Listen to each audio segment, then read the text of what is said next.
இந்த வாரம் பார்க்க வேண்டிய பாடல் வந்து 35வது பாடல். 35வது பாடல் வந்து நம்ம ஏற்கனவே தொடங்கி விட்டோம். ஆனா வந்து முடிக்க முடியல. அ இந்த நல்லபடியா முடிச்சிடலாங்க. ஏற்கனவே நம்ம பார்த்தத வந்து ஒரு மீள் பார்வையா ஒரு தடவ மட்டும் சொல்லிட்டு, புதிய பாடல் ஒரு 5 உவமை இருக்கு. அத வந்து நல்லா பார்த்துட்டு நிறைவு பண்ணிக்கலாம் இந்த வார வகுப்ப. யாராச்சும் ஒருத்தவங்க உறுதி செய்றீங்களா? நான் பெரிய திரை போட்டிருக்கனால யாரையும் பார்க்க முடியல. உங்களுக்கு ஸ்க்ரீன் தெரியுதுங்களா? நல்லா தெரியுதுங்கம்மா. நல்லா அழகா தெளிவா தெரியுது. நன்றிங்கம்மா. சரி, பாடலுக்குள்ள போயிடலாம். பாடல் 35. விதிக்காணும் உடம்பை விடா வினையேன் கதிக்கான மலர்க்கழல் என்று அருள்வாய். மதி வாழ்நுதல் வள்ளியை அல்லது பின் துதியா விரதா சுரபூபதியே. இன்னும் ஒரு தடவை படிக்கிறாங்க. விதிக்காணும் உடம்பை விடா வினையேன் கதிக்கான மலர்க்கழல் என்றருள்வாய். மதிவாழ்நுதல் வள்ளியை அல்லது பின் துதியா விரதா சுரபூபதியே. இப்போ இந்த கடைசி 2 வரிக்கு நம்ம வந்து பொருள் பார்த்துட்டு முதல் 2 வரிக்கு வந்து பார்க்கலாம். இது வந்து என்னன்னா வந்து இந்த பாடலோட தாற்பயம் வந்து அருணகிரிநாத சுவாமிகள் கேட்குறாங்க. நான் பிறப்பிறப்பு வந்து பிறப்பிறப்பு சூழ்ச்சியில வந்து அந்த சுழல்ல வந்து நானு சுழன்று கொண்டே இருக்கிறேன். பிறப்பு வருது, இறப்பு வருது. அந்த சுழற்சியிலே நான் மாட்டிக்கொண்டு இருக்கிறேன். அதுலருந்து விடுதலை எனக்கு பண்ணணும்னா, நீ உன் திருவடி தீட்சை வந்து எனக்கு குடு அப்படின்னு சொல்லிட்டே கேட்கிறாரு. திருவடி உன் திருவருள் குடு அப்படின்னு சொல்லிட்டு சில பாடல கேட்டிருக்காங்க. சில பாடல வந்து மக்கள் பற்று ஒழியணும், அகப்பற்று, புறப்பற்று ஒழியணும் அப்படின்னு கேட்டிருக்காங்க. இந்த பாடலும் உன் திருவடி தீட்சையே எனக்கு குடு. ஏன்னா நான் வந்து இந்த பிறப்பிறப்பு சூழலையே தான் மாட்டிக்கிட்டு இருக்கேன். எனக்கு வேற வழியே இல்ல. உன் திருவடியை தந்தாலன்றி நான் வந்து இந்த முத்தி பெற இயலாது. அதனால எனக்கு அந்த நற்கதி, சிவகதியே குடு அப்படின்னு சொல்லிட்டு திருவடி பேற்றை வந்து அவர் கேட்கிறாரு. அது தீக்கை கேட்கிறாரு. அதனால நம்ம வந்து இந்த விண்ணப்ப பாடல் வந்து திருவடி தீக்கைக்கும் நம்ம முக்தி பெறறதுக்கும் பிறப்பிறப்பு சூழல்ல இருந்து மாட்டிக்காம விடுபெறறதுக்கும். சரி, கடைசி 2 வரி. மதி வாழ் நுதல் வள்ளியை அல்லது பின் துதியா விரதா சுரபூபதியே. மதி அப்படி என்றது வந்து மதினா சந்திரன் அப்படின்னு நம்மளுக்கு தெரியும். ஆனா அந்த சந்திரன் வந்து எப்படி இருக்குது, அந்த எந்த வடிவத்துல இருக்குது அப்படின்னு நமக்கு தெரியாது. ஆனா சுவாமிகள் சொல்றாரு வாள் நுதல் அப்படின்றாரு. இப்ப நுதல் அப்படின்றது வந்து நெற்றி. நம்ம நெற்றி எப்படி இருக்கும்? நம்ம நெற்றியானது வந்து ஒரு பிறை மாதிரி தான் இருக்கும். முழுசா இருக்காது. பாதி நெற்றி இருக்கும். அதுக்கப்புறம் மூக்கு, கண்ணு அப்படியே வந்துரும். அப்போ அந்த மதி வாழ்நுதல், அப்போ அந்த மதி எப்படி இருக்கா? அந்த பிறை சந்திரன் ஒத்த நெத்தி இருக்கு அப்படின்னு சொல்லிட்டு அந்த மதியோட வடிவத்தையும் சொல்லிடுறாரு. வாள் அப்படின்றது இந்த இடத்துல ஒளி. அப்போ அந்த சந்திரனானது வந்து எவ்வாறு ஒளி பொருந்தி இருக்கின்றதோ, அந்த பிறை சந்திரனானது எவ்வாறு ஒளி பொருந்தி இருக்கிறதோ, அதுபோல நெற்றியும் ஒளி பொருந்தி இருக்கின்றதாம். யாருடைய நெற்றி அப்படின்னு பார்க்கும்போது அடுத்தது வருது. வள்ளியை அல்லது. அப்போ அந்த வள்ளியோட அம்மாவோட நெற்றியை தான் அங்க சொல்லியிருக்கிறாங்க. அப்போ மதி வாழ் நுதல் வள்ளியை, அதாவது பிறைசந்திரன் போல ஒளி வீசக்கூடிய வள்ளியம்மாவின் நெற்றியை, அதாவது அந்த வள்ளியம்மாவை, அந்த வள்ளியம்மா எப்படி இருக்காங்க? அவங்களோட உடமை, அவங்களோட நெற்றி வந்து ஒளி பொருந்தி இருக்கா. இச்சாசக்தி அல்லவா? அந்த ஒளி பொருந்தி அந்த வள்ளியம்மாவை அல்லது தவிர, முருகப்பெருமான் வள்ளியம்மாவை தவிர பின் துதியா, பின் வேறு யாரையும் துதியாதன இந்த இடத்துல வந்து துதியாதன் வரணும். ஈறுகட்டு வந்திருக்கு. அது வந்து ஈறுகட்டு பெயரச்சும் ஈறுகெட்டு இருக்குன்னு சொல்லியிருப்பாங்க. அந்த வந்து கெட்டு போயிருக்கு. துதியா அப்படின்னா துதித்தல் அப்படின்னா புகழுதல் அப்படின்னு அர்த்தம். அப்போ வள்ளியை அல்லது வள்ளியம்மாவை தவிர தவிர பின் துதியா, பின் வேறு எவரையும் புகழாத விரதா, விரதத்தை பூண்டவனே, நோன்பு பூண்டவனே, சுர பூபதியே, சுர பூபதியே. இது எப்படி எடுத்துக்கணும்னா சுரபதியே, பூபதியே. சுர அப்படின்னா விண்ணுலகம், விண்ணுலகத்திற்கு பதியே, தலைவனே. பதி என்பது தலைவன் அப்படின்றது ஒரு அர்த்தம் இருக்கு. சுர பூபதியே, பூபதியே, மண்ணுலகத்துக்கும் தலைவனே, பூபதியே மண்ணுலகத்துக்கும் தலைவனே. அதாவது எதுக்கு வந்து முருகப்பெருமான் வந்து வள்ளியை தவிர வேறு எவரையும் புகழாத இருத்தல் அப்படின்ற தாற்பயத்தை வந்து நம்ம விளக்க உரையில வந்து நம்ம பார்ப்போம். இந்த வரியில வந்து மதிவாழ்நுதல் வள்ளியை அல்லது பின் துதியா விரதா சுரபூபதியே. பிறைச்சந்திரன் போல ஒளி வீசக்கூடிய வள்ளியம்மாவை, வள்ளி நெற்றியை உடைய, அதாவது ஒளி வீசக்கூடிய, பிறைச்சந்திரன் போல் ஒளி வீசக்கூடியது வள்ளியம்மாவுடைய நெற்றி. அந்த வள்ளியம்மாவை தவிர வேறு யாரையும் புகழாத விரதம் பூண்டவனே, நோன்பு பூண்டவனே, சுரபூபதியே, முருகப்பெருமானே, நீ யார், எப்பேற்பட்டவன், நீ விண்ணுலகத்துக்கும் தலைவன், மண்ணுலகத்தும் தலைவன், எவ்வுலகத்துக்கும் தலைவன். அவ்வாறு இருக்கும் முருகப்பெருமானே, விதிக்காணும் உடம்பை விடா வினையேன் கதிக்கான மலர்கழல் என்று அருள்வாய். சுவாமி கேட்கிறாரு, அப்படிப்பட்டவன் அடியேன விதி காணும். விதி அப்படின்னா இந்த இடத்துல வந்து நிறைய அர்த்தம் இருக்கு. ஆனா இப்போதைக்கு நேரடி அர்த்தத்தை மட்டும் நம்ம பார்த்துக்கலாம். விதி அப்படின்னா பிரம்மதேவனை குறிக்கும். காணும் அப்படின்னா காணுதல் அப்படின்ற தொழிற்பெயர்ல இருந்து வந்திருக்கு. காணுதல் அப்படின்னா படைத்தல் அப்படின்னு அர்த்தம். அப்போ பிரம்மதேவனால் படைக்கப்பட்ட எது? இந்த உடம்பு அப்படின்னு அர்த்தம். விதி காணும், பிரம்மதேவனால் படைக்கப்பட்ட, காணுதல்னா படைத்தல் அப்படின்னு ஒரு அர்த்தம் இருக்கு. விதி அப்படின்னா பிரம்மதேவனால் படைக்கப்பட்ட உடம்பை, இந்த உடம்பை விடாவினையேன், இந்த உடம்பை விடாமல் இந்த வினை குவியலை கொண்டு இருக்கின்ற வினையேன். அதாவது இந்த இடத்துல வந்து ஆகு பெயர்ல வந்திருக்கு. அதாவது ஒன்னு முன்னாடி நம்ம பார்த்திருக்கோம். ஒரு ஒரு பெண் வந்து ஆடுறா, நல்லா ஆடுறாங்க அப்படின்னா அது வந்து இயற்பெயர். அது வந்து இயற்கையாகவே அந்த பெண் அழகா ஆடுறாங்க. ஆனா மயில் ஆடினாள் அப்படின்ட்டு சொல்லுவாங்க நம்ம. ஆனா மயில் ஆடல, அந்த இடத்துல ஆடினாள். அப்போ இப்ப ஒரு பெண்பாலை குறிக்குது. அப்போ மயிலை போல அந்த பெண் ஆடினாள் வந்து ஆகுபெயர். அப்போ உன்னை நேரடியாக சொல்லாம வேறு ஒரு பொருளை கொண்டு அந்த பொருளை வந்து சொல்வது, அதுதான் வந்து ஆகுபெயர். முன்னாடி பார்த்திருக்கோம். ஆனா இலக்கண குறிப்பு தேவையில்ல. ஆனா இந்த இடத்துல எதுக்குன்னா, உடம்பை விடா வினையன். அதாவது உடம்பு வந்து நம்மளால விட முடியாது. உடம்புல இருக்கிற உறுப்பு வந்து நம்ம கேட்டு தொழில் செய்யல. அதுவா ஒரு இஷ்டத்துக்கு அது செய்து, அது செய்யற இழுப்புக்கு தான் நாம போறோம் இல்லைங்களா? அப்போ உடம்பை நம்ம விட முடியாது. ஆனா சுவாமிகள் வந்து இங்க ஆகுபெயர் குறித்து கொடுக்கிறார். பிரம்மதேவனால் படைக்கப்பட்ட உடம்புதான். ஆனா அது உடம்பு எதனால் வந்தது? முற்செய்த வினைகளினாலதான் வந்தது இல்லையா? அப்போ நமக்கு என்ன சொல்றாருன்னா, அது வினையேன் அப்படின்னா வினையை உடைய இந்த உடம்பு. அப்போ அந்த உடம்பை விடக்கூடாது. அந்த உடம்பில் இருக்கிற அகப்பற்று, யான் எனது என்ற அகப்பற்றை விட வேண்டும் அப்படின்னு தான் அந்த ஆகு பெயர்ல வந்து திணிக்கிறாங்க. அது சொல்றாங்க.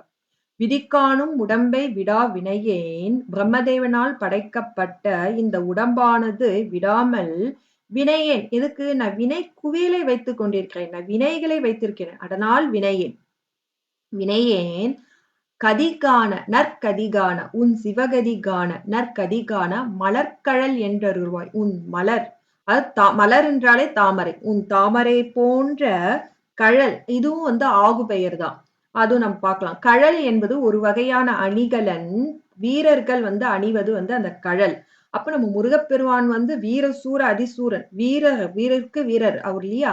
அப்ப அவர் வந்து கழல் அணிஞ்சிருக்காரு. ஆனா அருணகிரிநாத சுவாமிகள் வந்து, சுவாமி உன்னோட அணிகலன் எனக்கு கொடு அப்படின்னு கேட்கிறாரு. இல்ல, உன் அணிகலன் அணிந்த அந்த திருவடியை எனக்கு சூட்டு, உன் திருவடி ஞானம் அல்லவா, அந்த ஞானத்தை எனக்கு தந்தருள் அப்படின்னு தான் செய்யறார். உன் திருவடி தீட்சை எனக்கு கொடு, இதுவும் ஆகு பெயர். அதாவது இறைவனோட திருவடியை குறிப்பது பதிலால் அந்த இறைவன் திருவடிக்கு அழகு சேர்க்கும் அந்த கழலை வந்து அவர் வந்து எடுத்து சொல்லியிருக்கார். இதுவும் தானியாகு பெயர் தான் சொல்லுவாங்க. அப்ப சினையாகு பெயர். கதிகான மலர் கழல் என்று அருள்வாய். அதாவது உன் நற்கதி கிடைக்க, உன் சிவகதி அடைய, உன் தாமரை போன்ற வீரக்கழல் அணிந்த உன் திருவடி பேற்றை எனக்கு, அந்த திருவடி தீக்கையை என்று அருள்வாய், என் தலை மீது என்று சூட்டி என்னை அருளப் போகிறாய் அப்படின்னு சொல்லிட்டு சுவாமி கேட்கிறாங்க. இன்னும் ஒரு தடவை சொல்லிருங்க. விதிக்காணும் உடம்பை விடாவினையேன் கதிக்கான மலர்கழல் என்றருள்வாய், மதி வாழ்நுதல் வள்ளியை அல்லது பின் துதியா விரதா சுரபூபதியே. பிறைச்சந்திரன் போல் ஒளி வீசக்கூடியது நுதல் வள்ளியம்மாவின் நெற்றி. அப்பேற்பட்ட வள்ளியம்மாவை தவிர வேறு எவரையும் புகழாத நோன்பு பூண்டவரே, எப்பேற்பட்டவர் முருகப்பெருமான், விண்ணுலகத்திற்கும் மண் உலகத்திற்கும் தலைவனாக திகழ்பவன். விதிக்காணும் பிரம்மதேவனால் படைக்கப்பட்ட இந்த உடம்பானது அடியேன் விடாமல் வினையேன் எதுக்கு விடம்பட முடியலை வினையினால் என்னால் விட முடியலை. அப்போது இதிலிருந்து மாட்டிக்கொள்ளாமல் கதிக்கான உன்னல் கதி அடைய மலர் தாமரை மலர் போன்று உன் திருவடியை கழல் அணிந்த அந்த திருவடி தீக்கையை என் தலைமீது சூட்டி என்று அருள்வார் அப்படின்றதுதான் இந்த பாடலோட நேரடி விளக்கம். சரி, அடுத்த இது பார்த்துக்கலாம். சரி, இதுல எப்படி அப்படியே வாரியார் சுவாமிகள் வந்து நான் முதல் வகுப்புல போன வாரம் 2 வாரத்துக்கு முன்னாடி அப்படியே ஓமை இருக்கு அப்படின்னு சொல்லிட்டு நான் போயிட்டேன். ஆனா நேத்து அடியன் வந்து ரிவைசன் பண்ணும்போது அந்த வாரியார் சுவாமிகள் வந்து ஓமைய வந்து ஒரு ஒரு பக்குவமா கூட்டிட்டு போறாரு. அந்த அடியனுக்கு அந்த அறிவு இல்ல. அந்த எதுக்கு இந்த ஓமைக்கு பக்கத்துல இந்த ஓமை வச்சாரு, இந்த ஓமைக்கு பக்கத்துல இந்த ஓமை வச்சாருன்றத வந்து நான் அதை புரிஞ்சிக்கல முதல் தடவை படிக்கும் போது. நேத்து திரும்பி எடுத்து படிக்கும் போதுதான் அது புரியுது. அப்போ இந்த எடுத்துக்காட்டு இது வந்து சிவஞான யோகிகள் சிவஞான முனிவர் அவர் வந்து எழுதுனதுதான். சிவஞான பாடியம்ல அவர் எழுதுனது அடியேன் படிச்சுட்டு இருக்கு. இப்போ அகிலாண்டேஸ்வரி பதிகம் வந்து சிவஞான யோகிகள் தான் எழுதுனது. அதுல வந்து முதல்ல வந்து என்ன சொல்றாரு அப்படின்னா, இது வந்து அந்த கந்தர் அனுபூதி பாடல்ல முதல் வரி விதிகாணும் உடம்பை விடா வினையே. இதுல எப்படி வந்து வாரியார் சுவாமிகள் வந்து அந்த ஓமை எடுத்துட்டு போறாருன்னா, ஃபர்ஸ்ட் வந்து எப்படி வினை ஒன்றது வந்தது அப்படின்னு எடுத்துட்டு போறாரு. வினை எப்படி வந்தது, அந்த வினையால அந்த உடம்பு வருது இல்ல, அந்த உடம்பு வந்து எப்படி அல்லோல் படுது அப்படின்றது 2வது ஓமையில சொல்வாரு. அப்பேற்பட்ட அந்த வினையை வந்து நம்ம எப்படி தீக்குறதுன்னு பாப்பாரு. அந்த வினையை தீக்கணும்னா என்ன பண்ணணும் அப்படின்ட்டு வந்து இன்னொரு உதாரணம் சொல்வாரு. வினை தீர்ந்துருச்சு, ஆனா வினையோட வாசனை கொஞ்சம் இருக்கும், மலத்தோட வாசனை கொஞ்சம் இருக்கும். அதை வந்து எப்படி வந்து நீக்குகிறது, ஞானிகள் வந்து எப்படி வினையை வந்து அந்த மல வாசனை அறுப்பாங்க அப்படின்னு சொல்லிட்டு அந்த படிநிலையில கொண்டு போறாரு ஓமைய. அடியேன் வந்து அந்த பக்குவ நிலையில இல்ல. அதெல்லாம் அது கண்டுபிடிக்கிறதுக்கு. அது திரும்பி அது பார்க்கும்போது எனக்கு அந்த தென்பட்டது. சரி, இந்த பாடல்ல வந்து என்ன பார்த்திருக்காங்கன்னா, வினை எப்படி வந்தது? ஒரு ஆன்மா இருக்கு. அந்த ஆன்மா வந்து இந்த பாடல் வந்து நம்ம பல விரித்து பார்த்துட்டோம் போன வகுப்புல. அதனால ஒரே தடவை சொல்லி அடுத்த பாடல் போய்க்கலாம். ஆனா எந்த உவமையை சொல்றேன். இது ஆன்மா வந்து என்றைக்கு உள்ளதோ, பதி என்றைக்கு உள்ளதோ, அதே போல ஆன்மாவும் அன்றைக்கு உள்ளதுதான். அது ஒண்ணும் இல்ல. ஆனா நம்மளுக்கு எல்லாருக்குமே தெரியும். வினை வருது, வினையால உடம்பு வருது, உடம்பு வருது, வினை வருது, அப்படின்னு ஒரு சுழல் வருது. ஆனா ஆதி முதல்ல எது வந்தது? வினை வந்ததா? இல்ல உடம்பு வந்ததா? நம்ம போட்டுருவோம். மரத்திலிருந்து வித்து வந்ததா? வித்திலிருந்து மரம் வந்ததா? அப்படின்னு சொல்லிட்டு ஒரு சுழற்சி கேட்போம். ஆனா அதுக்கு வந்து அதுக்கும் பதில் இருக்கு. ஆ இப்போ அந்த கேள்வி வந்து முதலில் எவ்வாறு வினை வந்தது? எப்படி வினை வந்ததா? இல்ல உடம்பு வந்ததா? அப்படின்னு சொல்லிட்டு இந்த சிவஞான யோகிகள் வந்து அகிலாண்டேஸ்வரி அம்பாள் கிட்ட வந்து கேட்கிறாங்க. அந்த ராசை வெளிபுறம் அப்படின்னு சொல்லிட்டு ஒரு ஊரு. அந்த ஊர்ல தான் அந்த அகிலாண்டேஸ்வரி அம்மா வீற்று இருக்கிறாங்க. அந்த அம்பாள் கிட்ட வந்து அந்த சிவஞான யோகிகள் வந்து விண்ணப்பம் வைக்கிறாரு. அதாவது நான் வந்து கேவலத்துல இருக்கிற ஆன்மா, நீ தான் என் கூட உயிரான அடியேன்னு கூட எப்போதுமே நீ இருக்கிறியே, அப்போ வந்து நான் கேவலத்துல நான் இருக்க எப்படி வாய்ப்பு இருக்கு? சரி, நான் கேவலத்துல தான் இருந்தேன். எனக்கு எப்படி வந்து உடம்பு வந்தது? ஃபர்ஸ்ட் நான் ஒரு வினை செஞ்சா தானே எனக்கு உடம்பு வரும். அப்ப வினையே இல்லாம எப்படி உடம்பு வந்தது? அப்படின்னு சொல்லிட்டு இந்த பாடல்ல பல வினாக்களை வந்து தொடுக்கின்றார். அதுக்கு வந்து வாரியார் சுவாமிகள் வந்து அருமையான விளக்கம் வந்து குடுக்குறாங்க. அந்த பதில் வந்து போற்றி பகருடை அப்படி என்ற நூலிலையும் இருக்குது அந்த விடை. எந்த பாடல்ன்னு தெரியல. ஆனா அந்த வாரியார் சுவாமிகளோட அந்த பதில் வந்து அந்த போற்றி பகருடை பாடல்ல வந்து அமைந்துள்ளது. சரி, இத நம்ம படிப்போம். இந்த பாடல் நம்ம படிக்கலாம். நீ உள்ளது என்று அன்றும் நானும் உளன். அன்று முதல் நீங்காமல் என்னிடத்தின் நேசம் வைத்த நீ இருக்க நான் மலமாகி நின்றது ஏது? முதல் கேள்வி. உடல் எனக்கங்கு ஏய்முறை எங்கனே? இது ஒரு கேள்வி. வினை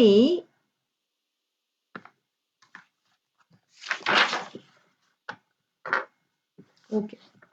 இது எப்படி படிக்கணும்னா, வினைகள் தரும் எனில் அவைகள் ஏறிடாது தனுவிலாமல் எட்டாத கேவலம் இருப்ப மேல் அவை கண்மமாகா அவிச்சை கண்டு காயம் அளிப்பது எனில் இன்ப துன்புற முன்பு கண்மமேது இதனை அருள்வாய் ககனமுகடும் கடந்த அளவில் புவனங்களும் கரை புரண்டு எங்கும் ஓங்க ஆயுமரே காணாத அகண்டமாய் நின்ற திரு அக்னீஸ்வரர் மருவு நீள் அருள்ஞான வாரியே ராசை மேவிய செல்வ அகிலாண்ட மென்னும் அரசே.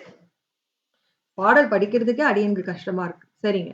அதாவது நீ உள்ளது என்று அன்றும் நானும் உள்ளன். அதாவது நீன்றது வந்து சுவாமி அகிலாண்டேஸ்வரி அம்பாள்.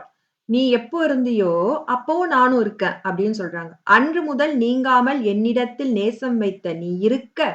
அப்போ சுவாமி கிட்ட சொல்றாரு, நான் என்னைக்கு இருக்கனோ அன்னைக்கு நீ இருக்க. அப்போ நீ எப்படி இருக்க? என்னோட என்னுள்ள நேசம் வைத்து கருணையோடு இருக்கின்ற. எப்போ நான் எப்போலேருந்து இருக்கனோ அப்போலேருந்து சுவாமி நம்மிடத்துல கருணையோடு தான் இருக்காரு. நமக்கு தெரியுதானா? தெரியல. நீ அப்படி நேசம் வைத்து நீ இருக்க, அப்படி நீ இருக்க, என்னோட கருணையா தான் இருக்க. ஆனா நான் மலமாகி நின்றது ஏது? அப்ப நான் ஏன் கேவலத்துல இருந்தேன்? அப்ப நான் எப்படி கேவலத்துல ஏன் இருந்தேன்? நீ தான் இருந்துகிட்டே இருக்கியே அப்படின்னு கேக்குறாரு. உடல் எனக்கெங்கு ஏயுமுறை எங்கனே. அப்ப உடல் எனக்கு எப்படி வந்தது? நான் தான் கேவலத்துல இருக்கேனே. எனக்கு தான் அறிவு இல்ல, இச்சை இல்ல, வினை செய்யறதுக்கும் வழி இல்ல. ஏன்னா ஆணவ மலத்துல பிடிப்புல இருக்கு. ஒரு சின்ன ஞாபகமூட்டு. 3 நிலை இருக்கு. கேவல நிலை, பெத்த நிலை, சுத்த நிலை. அப்புறம் முக்தி நிலைன்னு ஒண்ணு இருக்கு. சரி. கேவல நிலை, பெத்த நிலை, சுத்த நிலை. கேவல நிலையில வந்து நம்மளுக்கு உடம்பு இருக்காது. அறிவு, இச்சை, செயல் 3ம் வந்து ஆணவ மலத்துல வந்து முழு கட்டுப்பாட்டுல இருக்கும். ஆணவ மலத்தின் கட்டுப்பாட்டில் இருக்கும். பெத்த நிலையில வந்து சுவாமி கருவி கரணங்கள் வந்து கொடுக்கிறது வந்து பெத்த நிலை. அந்த கருவி கரணங்கள் வந்து அந்த உலக விஷயத்துக்காக, உலக பொருளுக்காக, நிலையில்லாத பொருளுக்காக வந்து நம்ம பயன்படுத்திக்கிறதுனால அது பெத்த நிலை. அதே கருவி கரணங்கள் இறைவன் பாலில் செலுத்தும் போது வந்து அந்த சுத்த நிலை நம்ம எய்துகிறோம். அதனால இந்த 3 நிலை வந்து நான் வந்து போன வகுப்புல சொன்னேன்தான். ஆனா வந்து திரும்ப ஒரு சின்ன ஞாபகமூட்டல். நீ உள்ளது என்று அன்று நான் உளன். நீ எப்ப இருக்கியோ அப்போலிருந்து நானும் இருக்கேன். நீன்றது அம்பாள். அன்று முதல் நீங்காமல் என்னிடத்தில் நேசம் வைத்து நீ இருக்க நான் மலமாகி நின்றது ஏது? நீதான் என்னுடன் எப்பொழுதுமே இருக்கின்றேயே. நான் ஏன் மலத்தில் இருக்கேன்? கேவல நிலையில் நான் ஏன் இருக்கின்றேன்? அப்படின்னு கேட்கிறாரு. நின்றது ஏது? உடல் எனக்கு எங்கு ஏயுமுறை எங்கனே. எனக்கு உடல் எங்க இருந்து வந்தது? நான் தான் கேவலத்தில் இருக்கின்றேன் அல்லவா? எனக்கு தான் வந்து உடல் எப்படி வந்தது? வினைகள் தரும் எனில் அவைகள் ஏறிடாது தனுவினாமல். வினையால உடம்பு வந்துச்சுன்னா நான் கேவல நிலையில தானே இருக்கேன். எனக்கு உடம்பே இல்லையே. நான் எப்படி வினை செய்ய முடியும்? அப்படின்னு கேட்கிறாரு. எட்டாத கேவலம் இருப்ப மேல் அவை கண்மமாகா. அதாவது கேவலத்துல இருக்கும் போது நான் எப்படி வந்து திரும்பி அதான் கேட்கிறாரு. நான் கேவலத்துல இருக்கும் போது நாம் எப்படி கண்மம் செய்ய முடியும்? கண்மம்னா வினை செய்ய முடியும் கேட்கிறாரு. அவிச்சை கண்டு காயம் அளிப்பது எனில் இன்ப துன்பம் உரு முன்பு கண்மம் ஏது? அதாவது சரி நான் ஆசைப்படுறேன். நான் ஏதோ அவிச்சை இச்சை கண்டு என்னோட இச்சையை கொண்டு நீ வந்து உடம்பு கொடுக்குற அப்படின்னே வச்சுக்கோ. ஆனா அந்த நான் எப்படி இச்சைப்பட முடியும்? நான் தான் இன்பமும் துன்பமும் வந்து அதாவது ஒரு வினைன்னா இப்போ ஒரு வினை இருக்கு. நம்ம ஒரு வினை செய்றோம். அந்த வினையோட பலன் வந்து என்ன கிடைக்கும்? அது ஒண்ணு இன்பம் கிடைக்கும். இல்ல அந்த வினையே ஃபர்ஸ்ட் எப்படி செய்றோம்? உடம்பு இருந்தா தான் செய்ய முடியும். இப்போ நம்ப இந்த உலகப் பொருள் எல்லாமே வந்து முக்குணத்துல தான் ஆனது. அதாவது ராஜச, சாத்விக, ராஜச, தமோ குணத்தில் ஆனது. அப்புறம் அதிலே வந்து நம்ம உடல்ல வந்து எல்லாமே வந்து அந்த முக்குணத்துல தான் ஆனது. எல்லா உலகப் பொருளும் வந்து முக்குணத்துல தான் ஆகுது. இப்ப நம்ம ஏதோ ஒண்ணு பார்க்கிறோம். நம்ம உடம்பு இருந்தா தான் அந்த வினையை செய்ய முடியும். ஏதோ ஒரு வினை செய்றோம். அந்த வினை செய்கின்ற பொருள் வந்து எந்த குணத்துல இருக்கோ அந்த பலன் தான் நமக்கு கிடைக்கும். அது ராஜச குணத்துல இருந்துச்சுன்னா துன்பமும், சாத்விக குணத்துல இருந்தா இன்பமும், தாமச குணத்துல இருந்தா ஒரு மயக்க நிலையும் வரும். இல்லீங்களா? அப்ப இது சொல்றாரு. அவிச்சை கண்டு காயம் அளிப்பது எனில் இன்ப துன்பமுறு முன்பம் கண்ம ஏது? அதாவது நீ அதாவது வந்து நீ உடம்பு நீ குடுக்குற. நான் ஏதோ இச்சை பண்ணிட்டேன். நான் ஏதோ இச்சைக்காக வந்து ஆசை இருந்தாலே என்ன வரும்? ஆசை இருந்தாலே வந்து பிறவி தான் வரும். சரி நான் ஏதோ இச்சை தான் பண்ணிட்டேன். நீ காயம் குடுத்தாலும், நான் எப்படி கண்மம் பண்ண முடியும்? ஒரு வினை செய்ய முடியும்? எனக்கு தான் உடம்பே இல்லையே! அப்படின்றாரு. இதனை அருள்வாய். எனக்கு வந்து இந்த இந்த கேள்விக்கான பதில் உடம்பு எனக்கு எப்படி வந்தது? வினை வந்ததா? உடம்பு வந்ததா? அப்படின்னு கேட்கிறார்ல அம்பாள் கிட்ட.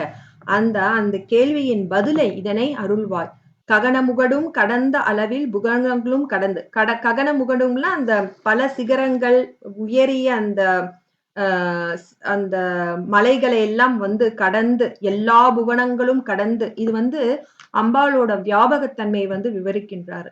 புவனங்களும் கரை புரண்டு எங்கும் ஓங்கி நிற்க ஆயுமறை காணாமல் ஆயுமறை காணா ஆயுமறைன்னா அந்த ஆகாய்கின்ற அந்த மறைகளாலும் வந்து உன்னை அறிய முடியாத காண முடியாத அகண்டமாய் நின்று எங்கும் பறந்து விரிந்து நின்ற திரு அக்னீஸ்வரர் மருவு திரு அக்னீஸ்வரர் அந்த ராசை வெளிபுறம் இருக்குல்ல அங்க வந்து அக்னீஸ்வரர் என்ற சுவாமியும் அகிலாண்டேஸ்வரி என்ற அம்பாளும் விற்றிருக்கிறாங்க.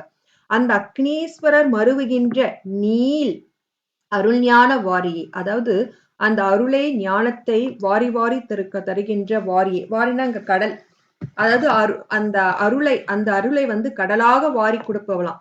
யாரு அகிலாண்டேஸ்வரி ராசை மேவிய அதாவது ராசை வெளிபுறம் என்ற திருத்தலத்தில் வீற்றிருக்கிற செல்வ அகிலாண்டும் என்னும் அரசே அப்படி அரசேனா இங்க அரசியே அப்படின்னு சொல்லிட்டு இந்த அகிலாண்டேஸ்வரி பதிகத்துல வந்து சிவஞான யோகிகள் வந்து சொல்றாரு.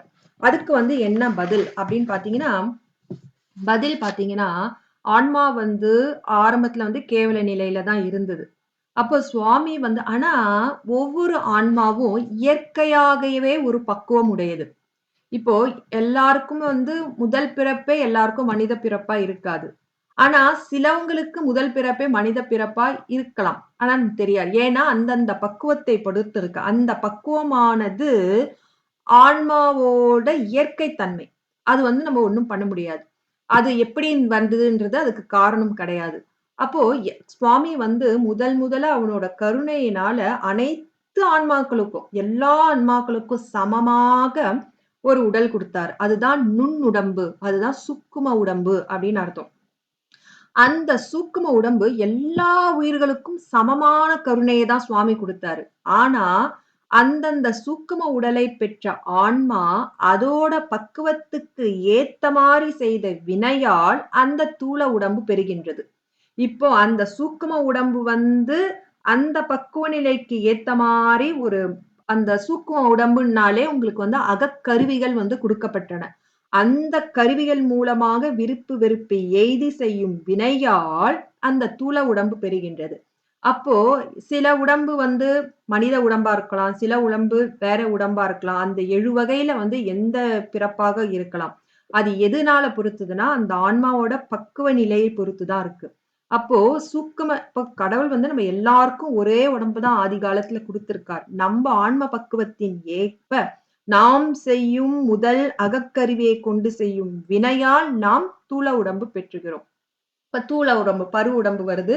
அந்த உடம்பு செஞ்ச வினையால் அதுக்கப்புறம் திரும்பி வந்து உடம்பு வருது. அதுக்கப்புறம் வினை வருது. அதுக்கப்புறம் உடம்பு வருது, வினை வருது. இந்த சுழற்சியில வருது. ஆனா முதல்ல வந்தது வந்து சூக்கம உடம்பு. அந்த சூக்கும உடம்பால் செய்த வினை அத வந்து ஆதி கண்மம், மூல கண்மம் அப்படின்ட்டு நம்ம சொல்லுவாங்க. சரி. இதனால அப்போ விதிக்காணும் உடம்பை விடா வினையே. இதுல வந்து என்ன சொல்றாங்கன்னா உடம்பு எப்படி வந்தது, வினை எப்படி வந்தது அப்படின்றது தான் இந்த பாடல்ல வந்து சொல்றாங்க. அடுத்த பாடல் பார்ப்போம்.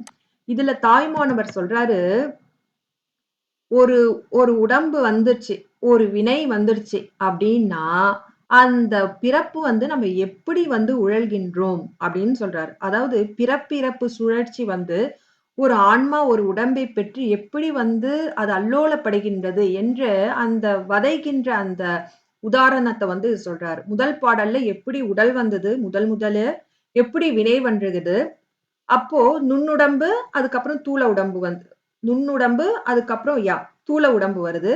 அப்புறம் உடம்பு வினை அப்படி சுழற்சி வருது. அப்ப அப்படின்னா என்ன அர்த்தம்? பிறப்பிறப்புன்னு ஒரு சுழற்சியில அந்த சுழற்சியில எப்படி ஒரு ஆன்மா பரதவிக்குது, எப்படி கஷ்டப்படுகின்றது அப்படின்றது இந்த தாய்மான சுவாமிகள் வந்து சொல்றாரு. இல்ல பார்ப்போம். தூளேறு தூசு போல் வினையேறு மெய்யென்னும் தொக்கினுள் தூளேறு தூசு போல் வினையேறு மெய் என்னும் தொக்கினுள் சிக்கி நாளும் சுழலேறு காற்றினிடை அழலேறு பஞ்சன சூறையிட்ட அறிவையெல்லாம் நாள் ஏற நேர வார்த்திகமென்னும் கூற்றின் நட்பேற உள்ளுடைந்து நயனங்கள் அற்றதோர் ஊறு ஏறு போலவே நானிலந்தன்னில் அலையவோ அப்படின்றார். இதுல என்ன, தூள் அப்படின்னா துகள், அழுக்கு, புழுதி அப்படின்னு அர்த்தம். தூள் அப்படின்றது புழுதி நிறைந்த தூசு போல. தூசு அப்படின்னா இந்த இடத்துல ஆடை அப்படின்னு அர்த்தம். ஒரு ஆடை எப்படி இருக்கான், அழுக்கா இருக்குதான். அதே மாதிரி எப்படி இருக்குன்னா, இது தூள் தூசி, புழுதி, அழுக்கு. தூசு என்பது ஆடை, அழுக்கு நிறைந்த ஆடை போல வினையேறு மெய் என்னும் தொக்கினுக்குள். வினையேறு, அப்போ இந்த வினை இந்த புழுதிக்கு ஒப்புமைப்படுகிறது. அப்போ ஒரு உடம்பு எப்படி வருது, வினையாலதான் வருது இல்லையா? அப்போ அந்த வினையேறு மெய் என்னும், அதாவது வினையேறுன்றது புழுதிக்கும் மெய் என்னும் தொக்கினுக்குள். இந்த தொக்குன்றது தோல், அந்த அந்த மெய் சரீரம். அந்த சரீரம் எதனால ஆனது அப்படின்னா தோளான ஆனது அப்படின்றாங்க. தொக்கு அப்படின்னா உடம்பின் தோல். அப்ப அதுதான் ஆடை, ஆடையாக சொல்றாங்க. இந்த உடம்பு ஆடையும் அந்த உடம்புல உள்ள வினை அழுக்கு அப்படிதான் தூளேறு தூசு போல் வினையேறு மெய் என்னும் தொக்கினுக்குள் சிக்கி. அதாவது வினையை உடைய இந்த உடல் சரீரத்தை கொண்டு அதை நான் சிக்கி, எப்படின்ற இந்த உடல் எப்படி வருது, வினை வருது. ஆனா அந்த வினை நாம நினைச்சிருக்கோம் நம்ம வாழ்க்கை நல்லா இருக்கு அப்படின்னு நினைச்சுக்கோம். இல்ல, நம்ம இந்த ஆன்மா படுக துயரத்தையும், இந்த ஆன்மா படுக அந்த எப்படி சொல்றது, டயர்டு சொல்றோம், அந்த சோர்வையும் நமக்கு தெரியல. அதாவது ஒரு பிறப்பு எடுத்து இறப்பெடுத்து, பிறப்பெடுத்து, இரவெடுத்து அந்த ஆன்மா படுற அந்த அந்த துயரம் அந்த ஆன்மாவுக்கு எப்போ தெரியும்னா, அந்த ஆன்மா கருவுல இருக்கும் போது அந்த 7வது மாசத்துலதான் அந்த சிசு, அந்த உயிரை சுவாமி புகட்டுவார். அந்த அந்த கரு, அந்த பிம்பம் இருக்குல்ல, அந்த சதை வளர்ந்துருக்குல்ல, அந்த சதைக்குள்ள சுவாமி 7வது மாசத்துலதான் அந்த ஆன்மாவை புகுத்துவாரு. அந்த புகுத்தும் போது தான் அந்த 9வது மாசம்லாம் அந்த தியான நிலையில இருக்கும் அந்த ஆன்மா. அப்போ அந்த ஆன்மாவுக்கு தெரியும் நம்ம எத்தனை பிறவி எடுத்திருக்கோம், எத்தனை தாய் வயித்துல போயிருக்கோம், ஐயோ நம்ம எத்தனை சோர்வடைஞ்சிருக்கோம். அப்போ தெரியும் அந்த ஆன்மாவுக்கு நம்ம எவ்வளவு சோர்வடைஞ்சிருக்கோம், நம்ம எவ்வளவு துன்புற்று இருக்கோம். அப்போ அந்த சிவஞான யோகத்துல இருக்குமா அந்த ஆன்மா, சுவாமி போதும், எனக்கு இதுவே கடைசி பிறப்பா இருக்கும்னு அப்ப வேண்டுமா.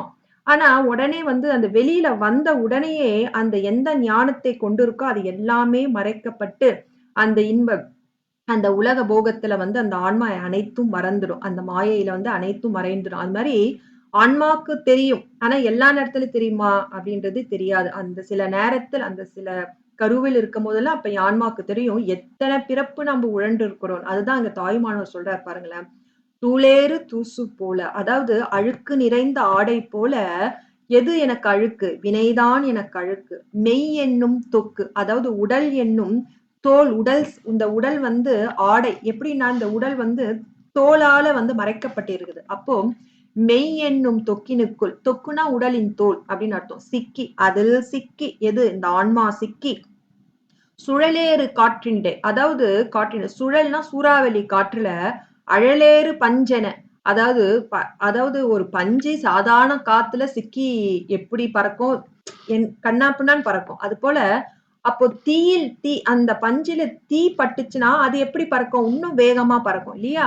அழலேறு பஞ்சன சூறையிட்ட அறிவையெல்லாம், அது மாதிரி என்னோட அறிவெல்லாம் இழந்து இந்த அந்த பஞ்சு பறக்கிறது போல நானும் பறந்து திருந்து, எனக்கு அப்ப அறிவுதான் வந்துதா, இல்ல, என் அறிவெல்லாம் போய் நாளேற அதாவது இந்த உடம்பு வந்துச்சுன்னா எப்போ நம்மளுக்கு நரை, திரை, மூப்பு எல்லாம் வரும். ஏன்னா அந்த உடலுக்கு ஏத்த தன்மை. அப்போ எனக்கு அறிவு இல்ல. அறிவு இல்லைன்னா அப்ப இங்க என்ன பண்றாரு, என் அறிவெல்லாம் சூறையிட்ட அறிவையெல்லாம். அறிவு இல்ல அப்படின்னாலே இந்த இடத்துல என்ன அர்த்தம், தன் அறிவை இறைவன் பாலில் செலுத்தாமல் அஞ்ஞானத்திலிருந்து பல வினைகள் செய்ததனால் நம்மளுக்கு என்ன கெதி வரும் அப்படின்னா யமனோட நட்பு தான் வருமா. அது அடுத்த வரியில சொல்றார்.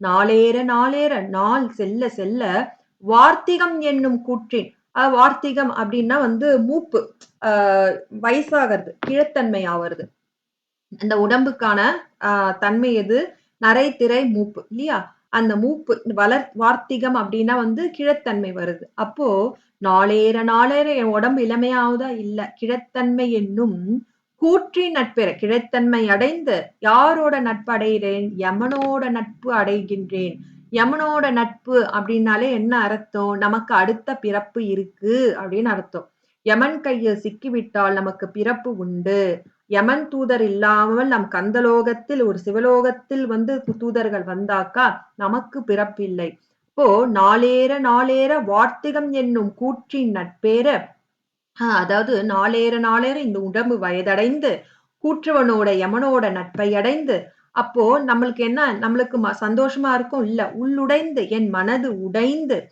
நயனங்கள் அற்றதோர் ஊரேறு போலவே நானிலந்தனில் அலையவே நயனங்கள் அற்றதோர் அதாவது ஊரு ஏறு ஏறுனா இந்த இடத்துல வந்து எருதுன்னு குறிக்கும் ஆனா இந்த இடத்துல பன்னின்னு தான் குறிக்கும் ஏன் அப்படின்னாக்கா நான் இந்த இடத்துல பன்னின்னு தான் குறிக்கும் அதாவது அந்த பன்னி வந்து அழுக்கு உடையது அது மட்டும் இல்லாம இப்போ ஒருத்தவங்களுக்கு கண்ணு தெரியலன்னு வச்சுக்கோங்களேன் ஒரு குச்சி இல்ல எதுவும் இல்ல கண்ணு தெரியல அவங்களுக்கு வந்து வழிகாட்டுறதுக்கு ஒரு துணையும் இல்லை அப்படின்னா அவங்க எந்த குறிக்கோள் இல்லாம எங்க போறாங்க அப்படின்றது அவங்களுக்கே தெரியாது அது போல அந்த பன்னி எப்படி ஊரேறு பன்னி அதாவது வீட்டுல வளர்க்குற பன்னி இல்ல அது ஊர் ஊரா திரிகின்ற பன்னி அதுக்கும் கண்ணு இல்ல அப்போ அழுக்கை உடையது அது போல அடியேன் வந்து இந்த வினையால் அழுக்கை கொண்டு இந்த உடம்பை வைத்துகின்றேன் எனக்கு வந்து ஒரு ஒரு குறிக்கோள் இல்லாம வரான் போறான் இப்பேர் அது எதுக்கு ஓமை சொல்றாரு நயனங்கள் அற்ற கண் பார்வை அற்றதோர் அற்ற தோர்னா ஒரு ஊர் ஏறு ஊராக திரியும் ஏறு பன்றி போல நானிலந்தன்னில் அலையவோ நான் இந்த நானிலந்தான் இந்த பூமியில் பிறந்து பிறந்து பிறந்து நானும் இப்படி அலைய வேண்டுமா அப்படின்ட்டு தாயுமானவர் எப்படி கேட்கிறார் பாருங்களேன் தாயுமானவர் அந்த அடியனுக்கு கொஞ்சம் தான் புரிஞ்சுது ஆனா அந்த கொஞ்சோடு புரியும் போதே எப்படி அந்த பதைக்குது இந்த உடம்போட அந்த உண்மை தன்மையை நம்ம புரிஞ்சுக்கிறார் பாருங்களேன் இந்த உடம்போட உண்மை தன்மைனா இப்ப நம்மளுக்கு இந்த உடம்பு இருக்குன்னு தெரியுது ஆனா தாயுமானவர் வந்து இந்த உடம்பு போயிடுச்சுன்னா இன்னொரு உடம்பு வரும் அந்த உடம்புல நம்ம எப்படி கஷ்டப்படுவோம் அது போயிட்டா எப்படி படுவோம் அப்படின்னு அதை உணர்ந்து அதை கேட்டிருக்காரு அதுதான் தூளேறு தூசு போல் வினையேறு மெய்யென்னும் தொக்கினுக்குள் சிக்கி நாளும் சுழலேறு காற்றினிடை அழலேறு வஞ்சன சூறையிட்டை அறிவெல்லாம் நாளேற நாளேற வார்த்திகம் என்னும் கூற்றின் நட்பேற உள்ளுடைந்து நயனங்களற்றதோர் ஊரேறு போலவே நானினந்தன்னில் அலையவோ அப்படின்ட்டு தாயுமானவர் இப்போ கேட்கிறார் இப்ப முதல் பாடல் நம்ம என்ன பார்த்தோம்னா உடல் முதல் வந்ததா வினை முதல் வந்ததா அப்படின்னு கேட்கும்போது நுண்ணுடல் வந்தது அதன் மூலமாக நம் வினை செய்து தூள உடம்பை பெற்றோம் அப்படி நம் உடம்பு பெற்றால் எப்படி பிறப்பிறப்பில் நாம் அலைகின்றோம் ஊரேறு நயனங்கள் அற்றதோர் ஊரேறு போல நம்ம வந்து சுழல்கின்றோம் அப்படின்ட்டு நம்ம சொல்றாரு இல்லைங்களா அடுத்த பாடல் வந்து சரிங்க வந்துருச்சு உடம்புதான் வந்துருச்சு இந்த உடம்போட வினையை எப்படி அழிக்கிறது அப்படின்ட்டு நம்ம பட்டினத்தடிகள் சொல்றாரு அது மட்டும் அவரு சொல்லல இந்த பாட்டுல இந்த பாரத்த வினையும் அழிக்கணும் ஆகாமையும் வினையும் அழிக்கணும் அது எப்படி அழிக்கிறது அப்படின்ட்டு இவர் சொல்றாரு சரி முதல்ல வந்து உடல் பத்தி பேசணும் அந்த உடலால பிறப்பிறப்புல எப்படி மாட்டிக்கணும்னு பேசுறோம் சரி பரவாயில்ல நம்ம ரொம்ப அனுபவிச்சுட்டோம் பட்டினத்தடிகள் சொல்றாரு இதுல இருந்து எப்படி தப்பிக்கிறது ஒரு உபாயம் சொல்றாரு என்ன உபாயம் அப்படின்னா வினை போகமே ஒரு தேகம் கண்டாய் வினைதான் ஒழிந்தால் தினைப்போதும் அளவு நில்லாது கண்டாய் சிவம் பாதம் நினைப்போரை மேவும் நினையாரை நீங்கி இந்நெறியில் நின்றால் உனைப்போல் ஒருவர் உண்டோ மனமே எனக்கு உற்றவரே அப்படின்ட்டு சொல்றாரு வினைப்போகமே ஒரு தேகம் கண்டாய் வினைத்தான் ஒழிந்தால் தினைப்போது அளவும் நில்லாது கண்டாய் சிவன் பாதம் நினைப்போரை மேவும் நினையாரை நீங்கி இந்நெறியில் நின்றால் உனைப்போல் ஒருவர் உண்டோ மனமே எனக்கு உற்றவரே அப்போ என்ன சொல்றாங்கன்னா வினை போகமே ஒரு தேகம்னா உடம்பு எதனால் வந்தது அப்படின்னா வினை அதாவது இந்த பார்த்த வினையை அனுபவிக்கிறதுக்காக தான் சுவாமி வந்து உடம்பு கொடுத்திருக்காரு ஆனா இந்த வினை ஒழிந்தால், இந்த வினையே இல்லன்னா ஒரு நிமிஷம் கூட ஒரு திணை போதுன்னா, ஒரு திணைனா ஒரு சின்ன அளவு திணை. ஒரு சிறிது காலம் அளவு கூட வினை இல்லன்னா ஒரு சிறிது காலம் கூட இந்த தேகம் இருக்காது. நிக்கவே நிக்காது. நீ தேகம் மறைந்து விடும். இறைவனடி சேர்ந்து விடும். அத வினை போகமே ஒரு தேகம் கண்டே. பார்த்த வினையால் தான் இந்த உடம்பு கொடுக்கப்பட்டது. இந்த பார்த்த வினையை அனுபவிக்கிறதுக்காக. பார்த்த வினையை நாம் அனுபவிக்கிறதுக்காக இந்த உடம்பு கொடுத்தது. ஆனா இந்த வினை ஒழிந்தால் ஒரு திணை ஒரு சிறு காலம் கூட இந்த உடம்பு வந்து தங்காது. சரி, இந்த வினையை எப்படி அழிக்கிறது அப்படின்னு பார்க்கும்போது, அவர் சொல்றாரு. அதாவது வினையை வந்து நாம இந்த உடம்ப வச்சு நம்ம கழித்து தான் ஆகணும். பாகத்த வினை 3 வகையான வினை. அது நம்ம இப்போ கொஞ்ச நேரம் சென்று பார்க்கலாம். சஞ்சித வினை, பாகத்த வினை, ஆகாமிய வினை. சஞ்சித வினை வந்து பக்குவப்படாத வினை அப்படின்னு அர்த்தம். பக்குவப்படாத. அந்த பக்குவப்படாத வினையிலிருந்து கொஞ்சோடு எடுத்து பக்குவம் படுவதற்காக குடுக்கிறது தான் பாகத்த வினை. அதுக்காக தான் இந்த உடம்பும் குடுக்குறாரு. அத அனுபவிக்கிறதுக்காக. நம்ம உடம்பு இருக்கிறதுனால அந்த வினையை எல்லாருமே அனுபவித்துதான் ஆகணும். அதுக்கு நியதி கிடையாது. ஞானிகள் ஆனாலும் அந்த உடம்பை கொண்டு அவர்கள் வந்து எடுத்து வந்த பிறவியின் பயனை அனுபவித்தே தான் ஆகணும். பார்த்த வினை. ஆனா சொல்றாரு, இங்க சுவாமிகள் சொல்றாரு, ஆகாமிய வினைன்னு ஒண்ணு இருக்கு. அதாவது இப்போ நாம பக்குவப்படுறதுக்காக குடுத்த வினையில அத அனுபவிக்கும் போது புதுசா செய்யற வினை. அதுதான் ஆகாமிய வினை.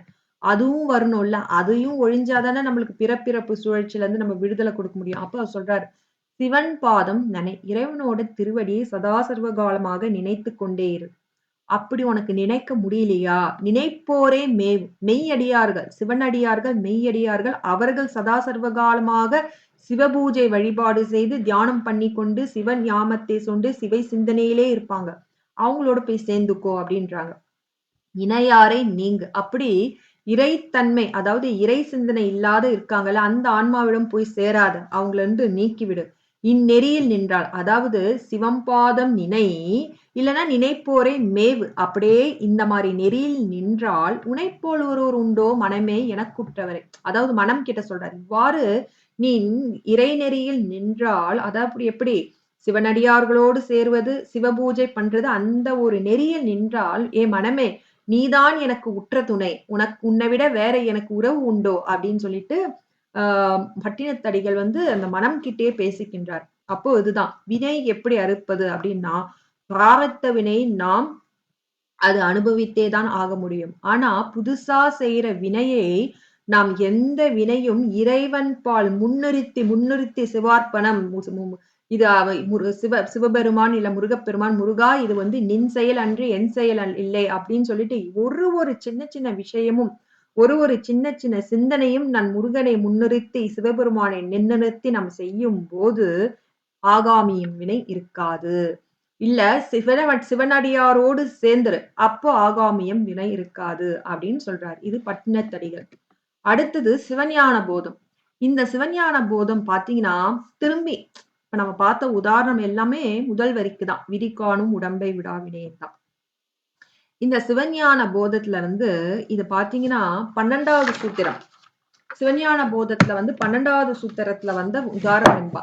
சிவஞான போதத்துல 12வது சூத்திரம் பாத்தீங்கன்னா அது பயனியல், பயனை சொல்வது. யாரோட பயன் அப்படின்னா, ஒரு திருவருள்ல அழுந்தி இறைவன் அனுபூதியை பெற்றவர்களோட அந்த பெற்றவங்களோட அந்த பற்றி சொல்றது. ஜீவன் முக்தர்கள் நிலையை பற்றி சொல்றது. 12வது சூத்திரம் வந்து ஜீவன் முக்தர்கள் அனுபூதி நிலை, இறைவனோட அனுபூதி நிலை அடைந்த அந்த ஆன்மாக்களுக்கு பற்றி பேசப்படுகிறது. ஏன் அப்படின்னு பாத்தீங்கன்னா, முந்தைய பாட்டுல வந்து வினையை அழுக்கிறதுக்காக வழி சொல்லியாச்சு. ஆகாமிய வினையை அழுக்கிறதுக்காகவும் பட்டினத்தடிகள் வழி சொல்லிச்சார். எதையும் இறைவன் முன்னிறுத்தி, எந்த வினையும் இறைவன் முன்னிறுத்தி நாம் செய்தா ஆகாமிய வினை போயிடும் சொல்லிட்டாரு இல்லைங்களா? இதுல என்ன சொல்றாருன்னா, அந்த சிவஞான போதத்துல அந்த எல்லா வினையும் அறுத்தாலும், அதாவது எல்லா வினை அப்படின்னா அந்த இடத்துல வினை தீருது அப்படின்னாலே இன்னொன்னு வந்து நம்ம புரிஞ்சுக்கணும்.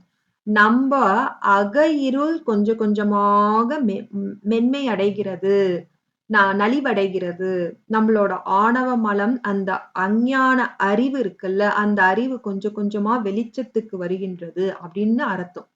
அப்பதான் நம்ம அறிவு விளக்கம் பெற பெற அந்த அறிவானது இருள்ல இருக்கு நம்மளுக்கு இல்லையா? அது கொஞ்சம் கொஞ்சம் வெளிச்சம் பெற திருவருள் கருணையால் வெளிச்சம் வர வர வர வர நம்ப இறைவனோட இந்த திருவருள் பதிய பதிய பதிய பதிய பதிய நம்ம அனைத்தையும் வந்து இறைவன் பால் நினைத்து தான் செய்வோம். அப்போ இந்த இடத்துல வினை வராது என்றால் இறைவனோட திருவருள் நன்றாக பதிந்து கொண்டே இருக்கின்றது என்று உட்கருத்து அதுக்குள்ள இல்லையா? அது வருவிச்சுக்கணும். அதுதான் அப்படிதான் நடக்கும். அப்போ இந்த இடத்துல 12ஆம் சூத்திரம் என்பது ஜீவன் முக்தர்களுக்கான நிலை. அதுக்கோட உதாரண வெண்பாதான் இந்த சிவஞான போதத்துல இருக்கு. இப்ப ஜீவன் முக்தர்கள் அப்படின்னா, இந்த உடம்பை இந்த சரீரத்தை வைத்துக் கொண்டிருப்பாங்க. அவங்க பாரத்தவனே அனுபவிப்பாங்க. அன்போடு அனுபவிப்பாங்க. ஆனா, இந்த உடலையே கொண்டே அவங்க முக்தி அடைந்தவர்கள். உடல் இருக்கும்போதே முக்தி அடைந்தவர்கள். திருவருளில் நன்கு பழிந்தவர்கள். இருந்தாலும் உலக வாழ்க்கையில் அந்த தாமரை இலை இட்ட அந்த தண்ணீர் போல பட்டும் படாமல் வந்து இருப்பாங்க. எல்லாரோட வாழ்க்கையிலும் இருப்பாங்க. ஆனா, அந்த புளியம்பழம் வந்து நல்லா பழுத்து போயிருச்சுன்னா, அந்த கொட்டையில ஒட்டாது. அதுபோல அந்த உலக வாழ்க்கையில பட்டும் படாமல் வந்து அவர்கள் தர்மத்தை செய்து கொண்டிருப்பார்கள். இந்த இல்லற தர்மத்தை, மத்த அந்த சிவ அ நெறியில் வந்து இருப்பார்கள். அவர்களுக்கான சொல்லப்பட்ட பாடல். ஏன்னா, அவர்கள் வந்து அந்த உடம்பைக் கொண்டு என்னாதான் நம்ம திருவடியை அடைந்தாலும், இந்த உடம்பானது முக்குணத்தில் ஆனது. முக்குணம். அந்த முக்குணம் அந்த அந்த ராசத, அந்த அ சாத்வீக, ராசத அந்த தாமத குணத்தால தான் அந்த மாய பஞ்ச பூதத்தால வந்து ஆனது. அப்போ, அப்பப்ப அந்த வாசனா மலம், அதாவது வாசனா மலம் இருக்கும். அந்த வாசனையும் முழுமையாக அழிப்பதற்காக சொல்லப்பட்ட பாடல் இது. இது பார்ப்போங்க. வினையால் அசத்து விளைததால், அதாவது இந்த வாசனா மலம். நம்ம சாமியை சாமியோட அந்த அருளாளர்கள் நிலையில் இருந்தாலும், இந்த உடம்பானது இந்த மாய உலகுல தான் இருக்கு. அப்போ அப்பப்போ வந்து அந்த வாசனை பற்றிக் கொள்ளாமல் இருக்கதற்கு வழி சொல்றார். சிவஞானம் போதம் உதாரண வெண்பா. வினையால் அசத்து விளைதலால் ஞானம் வினைத்தீரின் அன்றி விளையா. வினையால் அசத்து விளைதலால் ஞானம் வினைத்தீரின் அன்றி விளையா. வினை தீர ஞானத்தை நாடித் தொழவே அது நிகழும். ஆனத்தால் அன்பின் தொழு அப்படின்னு சொல்றாரு. இவர் வந்து ஒரு படி மேல சொல்றாரு. போன தடவை பட்டினத்தடிகள் வந்து அந்த சிவனடியார்களை வந்து போய் சேர்ந்துக்கோ அப்படின்னு சொல்றாரு. இந்த இடத்துல என்ன சொல்றாருன்னா, நீ வினையை ஃபுல்லா அழிக்கணும். அந்த வாசனையும் அழிக்கணும் அப்படின்னா, சிவனடியார்களிட திருவடியை தொழு. அவர்களை தொழு. அப்புறம் இன்னொன்னு சொல்றாரு. சும்மா போய் நானும் கடமைக்கேன்னு தொட்டு தொட்டு கும்பிட்டா அப்படிலாம் போகாது. அன்போடு தொழு. முக்கரணங்களால் உணர்ந்து, உருகி தொழு அப்படின்னு சொல்றாரு. அப்பதான் நம் வினை ஆகாமியமும் தீரும். அந்த வாசனையும் தீரும் சொல்லிட்டு அதுக்கும் மருந்து குடுத்துட்டாரு. இப்ப பாக்குங்க. இது வந்து கொஞ்சம் கண்ணளித்துறை. இத வந்து கொண்டு கூட்டி தான் பொருள் கொள்ளணும். வினையால் அசத்து, வினையால் அப்டின்னா, இந்த உடம்பு எதனால் வந்தது? ஒரு நிமிஷம். ம். வினையால் அப்டின்னா, இந்த பிராரத்த வினை. ம். இந்த வினையால் அப்டின்னா, இந்த உடம்பை தான் குறிக்குது. அதாவது இந்த உடம்பு வந்து வினையால் வந்தது. எதனால் வந்தது? இந்த பிராரத்த வினை அந்த அனுபவிக்கும் பொருட்டு வந்தது. ஆகையினால் அசத்து விளைததால். அதாவது அந்த உடம்புன்னு ஒண்ணு வந்துட்டாலே, அசத்தாகி அந்த அசத்து அப்டின்னா, அந்த உலக பொருள்கள் எல்லாம் அசத்து. அசத்து, சத்து அப்டின்னா, அறிவுடைய பொருள். அசத்து, சத்து அப்டின்னா, அறிவில்லாதது. நெகட்டிவ். அப்போ இந்த உலகப் பொருள்கள் எல்லாம் வந்து என்னது? அறிவில்லாதது. அது வரும், போகும், கொஞ்ச நாள் இருக்கும், போயிடும். அதுக்கு வந்து அறிவுலாம் கிடையாது. அப்போ அந்த வினையால் பிராரத்த வினையால் உடம்பு வந்தாலே, அசத்து விளைதலால், அதாவது அந்த மாயா காரியங்களான அந்த அசத்து, அதாவது அந்த உலக மாயா காரியங்கள் வந்து முற்படும். உடம்பு வந்தாலே இந்த மாயா காரியங்கள் வந்து கண்டிப்பாக வரும். விளைதலால், அதாவது வரும் அப்படின்னு சொல்றாரு. ஒரு நிமிஷம் இருங்க. ம். ஆமா. அதாவது விளைதலால் அப்டின்னா, காட்சிப்பட்டு நிற்கும். முற்பட்டு நிற்கும். அதாவது வினைன்னு ஒண்ணு வந்துச்சுன்னா, மாயா காரியங்களுடன், உலக பொருள்களுடன் நாம் அதனோடு வந்து அந்த உலக பொருளோடு நம்ம காட்சிப்பட்டு நிற்கும். அது முற்பட்டு நிற்கும். அதாவது இதுல எப்படி இருக்குன்னா, அப்ப என்ன பண்ணணும்? வினை தீரின் அன்றி ஞானம் விளையா. அதாவது நம்மளோட வினை முழுசா அகன்றாலன்றி நமக்கு ஞானம் விளையா, நம்மளுக்கு ஞானம் உதிக்காது அப்படின்றார். அதை நான் முன்னாடி சொன்னேன் இல்லைங்களா? ஒரு வினை முழுதும் தீருச்சு அப்படின்னா அந்த இடத்துல என்ன அர்த்தம் அப்படின்னா நம்மளுக்கு கூர்த்த மெஞ்ஞானம் வருகின்றது அப்படின்னு அர்த்தம். அறிவு விளக்கம் பெற பெற பெற அறிவு விளக்கம் அப்படின்றது வந்து இந்த இடத்துல அந்த திருவருளோட அந்த ஒளி பதிய பதிய பதிய நம்மளுக்கு அந்த மெஞ்ஞானம் வருது. அந்த உண்மை ஞானம். உண்மை ஞானம்னா என்னன்னா இறைவன்தான் நிலையான பொருள். அவனைதான் நாம் சாரும்போது பேரின்பம் கிடைக்கும்.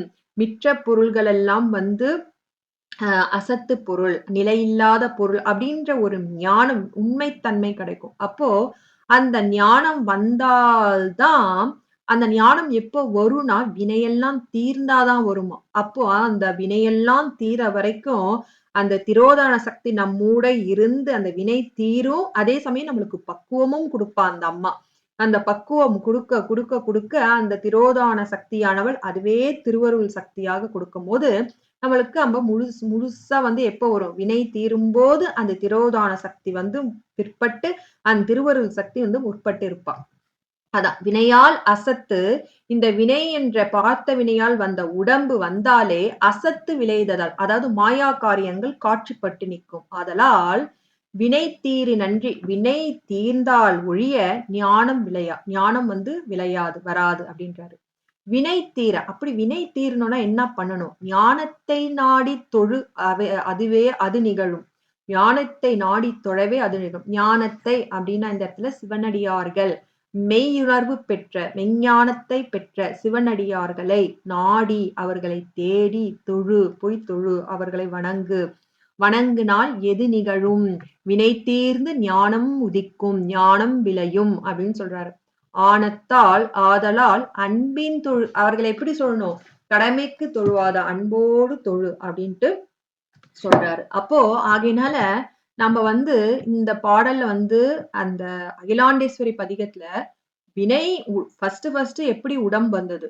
சூக்கும உடம்புலால வினை செய்து தூள உடம்பு வந்தது. வினையால எப்படி பிறப்பிறப்பு சூழ்ச்சியில கண்ணு தெரியாத ஊர்பன்றி போல் நாம் திரிகின்றோம் என்று தாயுமானவர் சொல்கிறாரு. பட்டணத்தடிகள் வந்து என்ன சொல்றாருன்னா, சரி இந்த பிராரத்த வினையை நம்ம ஒழிச்சிடலாம் நம்ம உடம்பு கொண்டு. ஆனா அந்த ஆகாமியம் ஒண்ணு இருக்கு. அது எப்படின்னா சிவபூஜை செய். சிவம் பூஜை செய்யலையா? யாரும் சிவபூஜை பண்றாங்களா? அவங்களோட போய் சேர்ந்துக்கோ அப்படின்றாரு. ஆனா அந்த சிவஞான போதத்துல சொல்றாரு, சரி ஆகாமிய வினையும் போயிடுத்து, பார்த்த வினையும் போயிடுத்துனே வச்சுக்கோயேன். மாசலாமலம்னு ஒண்ணு இருக்கு. அது எப்படி பண்றது அப்படின்னா சிவஞான அதாவது சிவனடியார்களை வந்து தொழு. அதாவது எப்படி சொல்லு? மெய்யன்போடு உள்ளன்போடு தொழு அப்படின்ட்டு சொல்றாங்க. அது இப்ப அடுத்தது வந்து சரிங்க விதி காணும். இப்ப ஔவையார் சொல்றாரு, இந்த விதி யாரு செஞ்சது? இந்த விதி எப்படி வந்தது அப்படின்னு கேக்குறாரு. அப்போ விதி அப்படின்னா ஒரு இந்த விதி அப்படின்றது வந்து யாரு வந்து எடுக்கிறா? யார் எழுதுறா? பிரம்மதேவன் தான் எழுதுறாரு. அவரா எழுதுறாரா அப்படின்னு கிடையாது. சிவபெருமானின் ஆக்ஞையால் சிவபெருமானின் உத்தரவின்படி வந்து பிரம்மதேவன் நம் விதியை வந்து தலைக்கிறார். நாம் செய்த வினை அதாவது நல்வினை தீவினை இரண்டத்திற்கு ஏற்ப ஒரு நியாய தீர்ப்பு வந்து பிரம்மதேவன் தான் வந்து நமக்கு கொடுக்கிறாரு. யார் ஆக்ஞையால் அவரா சும்மா எழுதுறாருன்னா அவருக்கு எழுத வந்து எந்த அதிகாரமும் கிடையாது. ஏன் அப்படின்னா அதுக்கு ஒரு உதாரணம், சிம்பிளான உதாரணம்.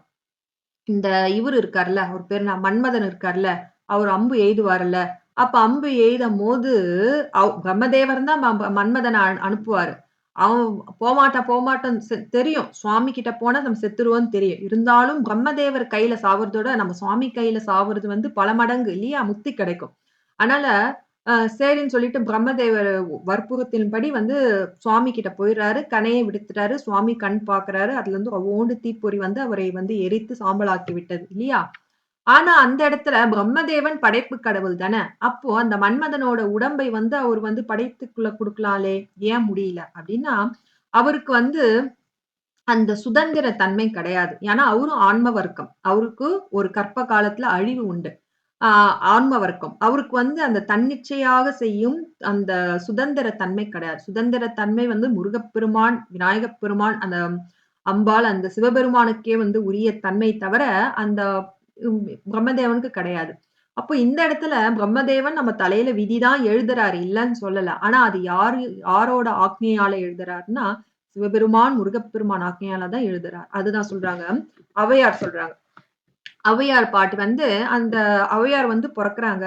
அவங்க அப்பா, அம்மா வந்து காட்டுக்கு போறாங்க. காட்டுக்கு போயிட்டு அப்ப அந்த அம்மா வந்து கருவுற்று அந்த மகள் வந்து ஈன்றாங்க.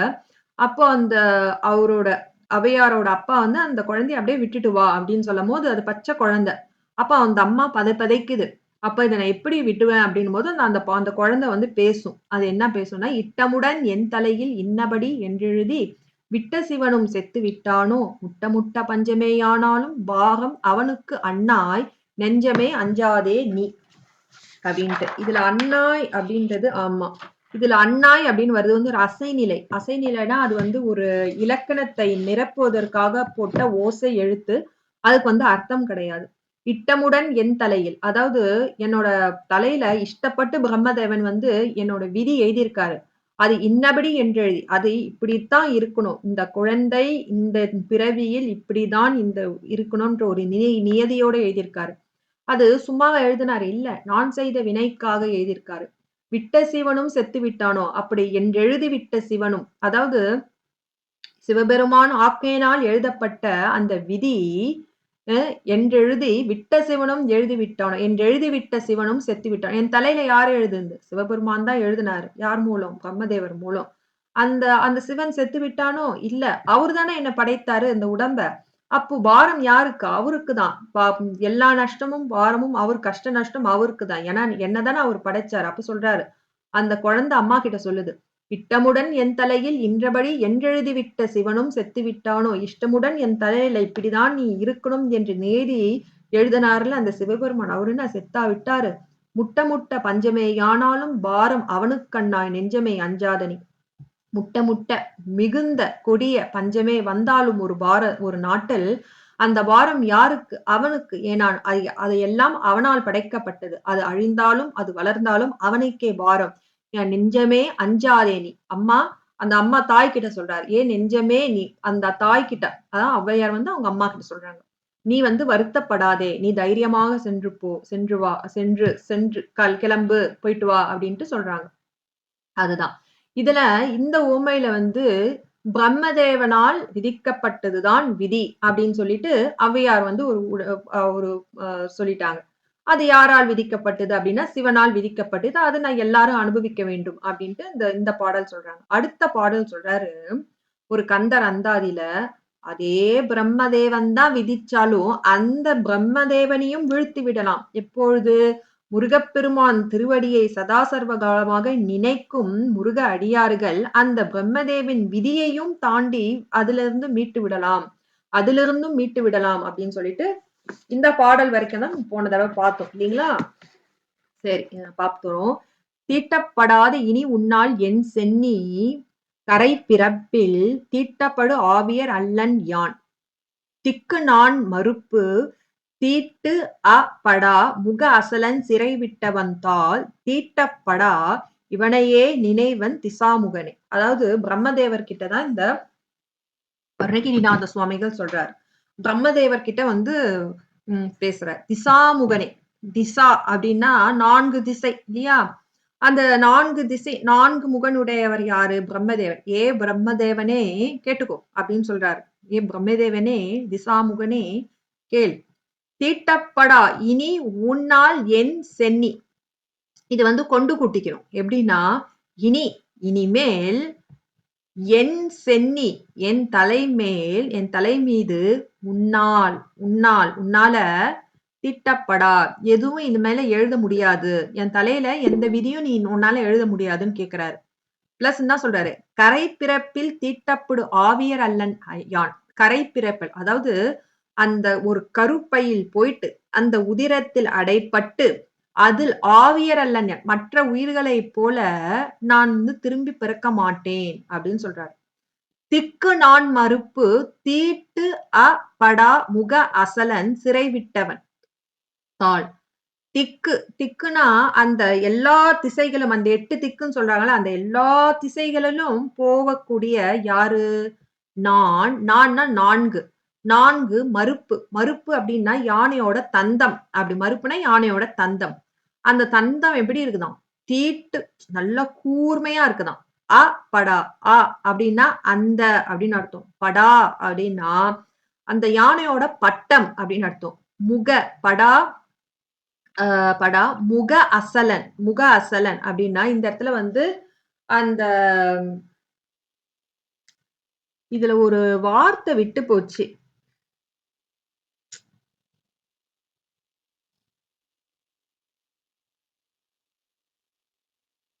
ஓ! இதுல ஒரு வார்த்தை விட்டு போச்சுங்க. சரி இப்பதான் பார்க்கிறேன் நான். சரி ஓகே. நான் அப்புறமா மாத்திக்கிறேன். இதுல ஒரு வார்த்தை விட்டு போச்சு. இதுல வந்து வித அப்படின்னு இருக்கும். அ படா வித அப்படின்னு சொல்லிருக்கோம். த அப்படின்னு சொல்லிட்டு ஒரு எழுத்து இருக்கும். அந்த எழுத்து விட்டு போச்சு. சரி. அப்படா வித முக அசலன் அப்படின்னு அர்த்தம். அப்படா வித முக அசலன் அப்படின்னா விதங்கள் அப்படின்னா படானா பட்டம். அந்த விதங்கள்னா அந்த யானையில வந்து துணி இருக்கும் தெரியுங்களா? அந்த துணி போட்டிருப்பாங்க. அதுல வந்து நெறைய அந்த விதவிதமா வந்து சித்திரங்கள், நெறைய டிசைன்லாம் வரைஞ்சு போட்டிருப்பாங்க. அது. அந்த விதன்றது வந்து நான் தான் விட்டுட்டேன். படா வித முக அசலன். இங்க முக அசலன் அப்படின்னா, அப்பேற்பட்ட முகத்தை உடைய யானை யாரு? அந்த யானை பேரு என்ன? அப்படின்னு பார்த்தீங்கன்னா, ஐராவதம். இந்த இந்திரனோட யானை. அந்த யானை மேல வந்து யார் போவானா? அந்த எந்த இவ்வளோ தூரம் சொல்றாங்கல்ல, திக்கு 8 திக்கிலும் 4 கூரிய தந்தத்தை உடைய அந்த யானை வந்து யானைய பத்தி தான் விவரிக்கிறாங்க. அந்த பட்டம்லாம் போட்டிருக்கும். முக அசலன். அதாவது விதவிதமா அந்த அந்த உடை அணிந்து அந்த சீலை அந்த அணிந்திருக்கும். யாரு? அந்த யானை. அந்த யானை மேல ஊர்வலம் வரவன் இந்திரன். அந்த இந்திரனை சிறை விட்டவன். யாரு?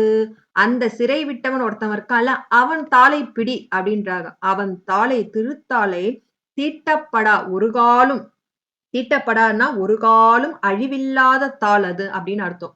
எப்படி அந்த தாளை அடைய ஒரு காலும் தீட்டப்படான ஒரு காலும் அழியாத. ஏன்னா இறைவன் திருவடி வந்து நித்தியத்தன்மை உடையது. என்றும் அழிவில்லாதது. ஞானத்துக்கு அழிவே கிடையாது. மெய்ஞானத்துக்கு அழிவில்லை. அதனால்தான் இறைவன் திருவடி நிலைத்த பொருள். நாம் நிலையில்லாத உடம்பு நிலையில்லாதது. மாய உலகப் பொருள் அனைத்தும் நிலையில்லாதது. இல்லையா? அப்போ தீட்டப்படாது. என்றும் அழியாத அந்த திருத்தாளை இவனையே நினைவேன். நான் எப்படி சதா சர்வகாலமாக இவனையே நான் இப்படிப்பட்ட முருகப்பெருமானே நான் நினைத்துக் கொண்டிருப்பேன். அவன் எப்பேற்பட்டவன் அப்படின்னா, அந்த இந்திரன் வந்து ஐராவதத்தில் வந்து ஊர் ஊரா சுத்துவான்ல, அந்த இந்திரனை சிவன் சிறை விட்டவன். அவனோட திருத்தாள் என்னைக்கும் அழிவில்லாத அந்த நிலைத்த தன்மையுடைய திருவடிகளை சதா சர்வகாலமாக நான் நினைக்கின்றவன். ஆனால் திசாமுகனே, உன்னிடம் என் வேலை செய்யாது. நீ என் தலைமீது எழுதப்பட்ட அந்த விதி என்னிடம் செல்லாது. நான் திரும்பி கருவில் உதரத்தில் மாதா உதரத்தில் பிறந்து திரும்பி மற்ற உயிர்களைப் போல நான் பிறப்பெடுக்க மாட்டேன் அப்படின்னு சொல்லிட்டு இந்த கந்தர் அந்தாதியில சொல்றாரு. அதாவது பிரம்மதேவன் சிவபெருமான் ஆக்ஞையினால விதிக்கப்பட்டாலும் ஒரு ஆன்மா தன் ஞானத்தால் இறைவனை சதா சர்வகாலமாக நினைக்கும் பொழுது அப்ப அந்த பிரம்மதேவன் எழுதிய அந்த விதியும் மாறும் அப்படின்றது வந்து இதுல உதாரணம். சரி.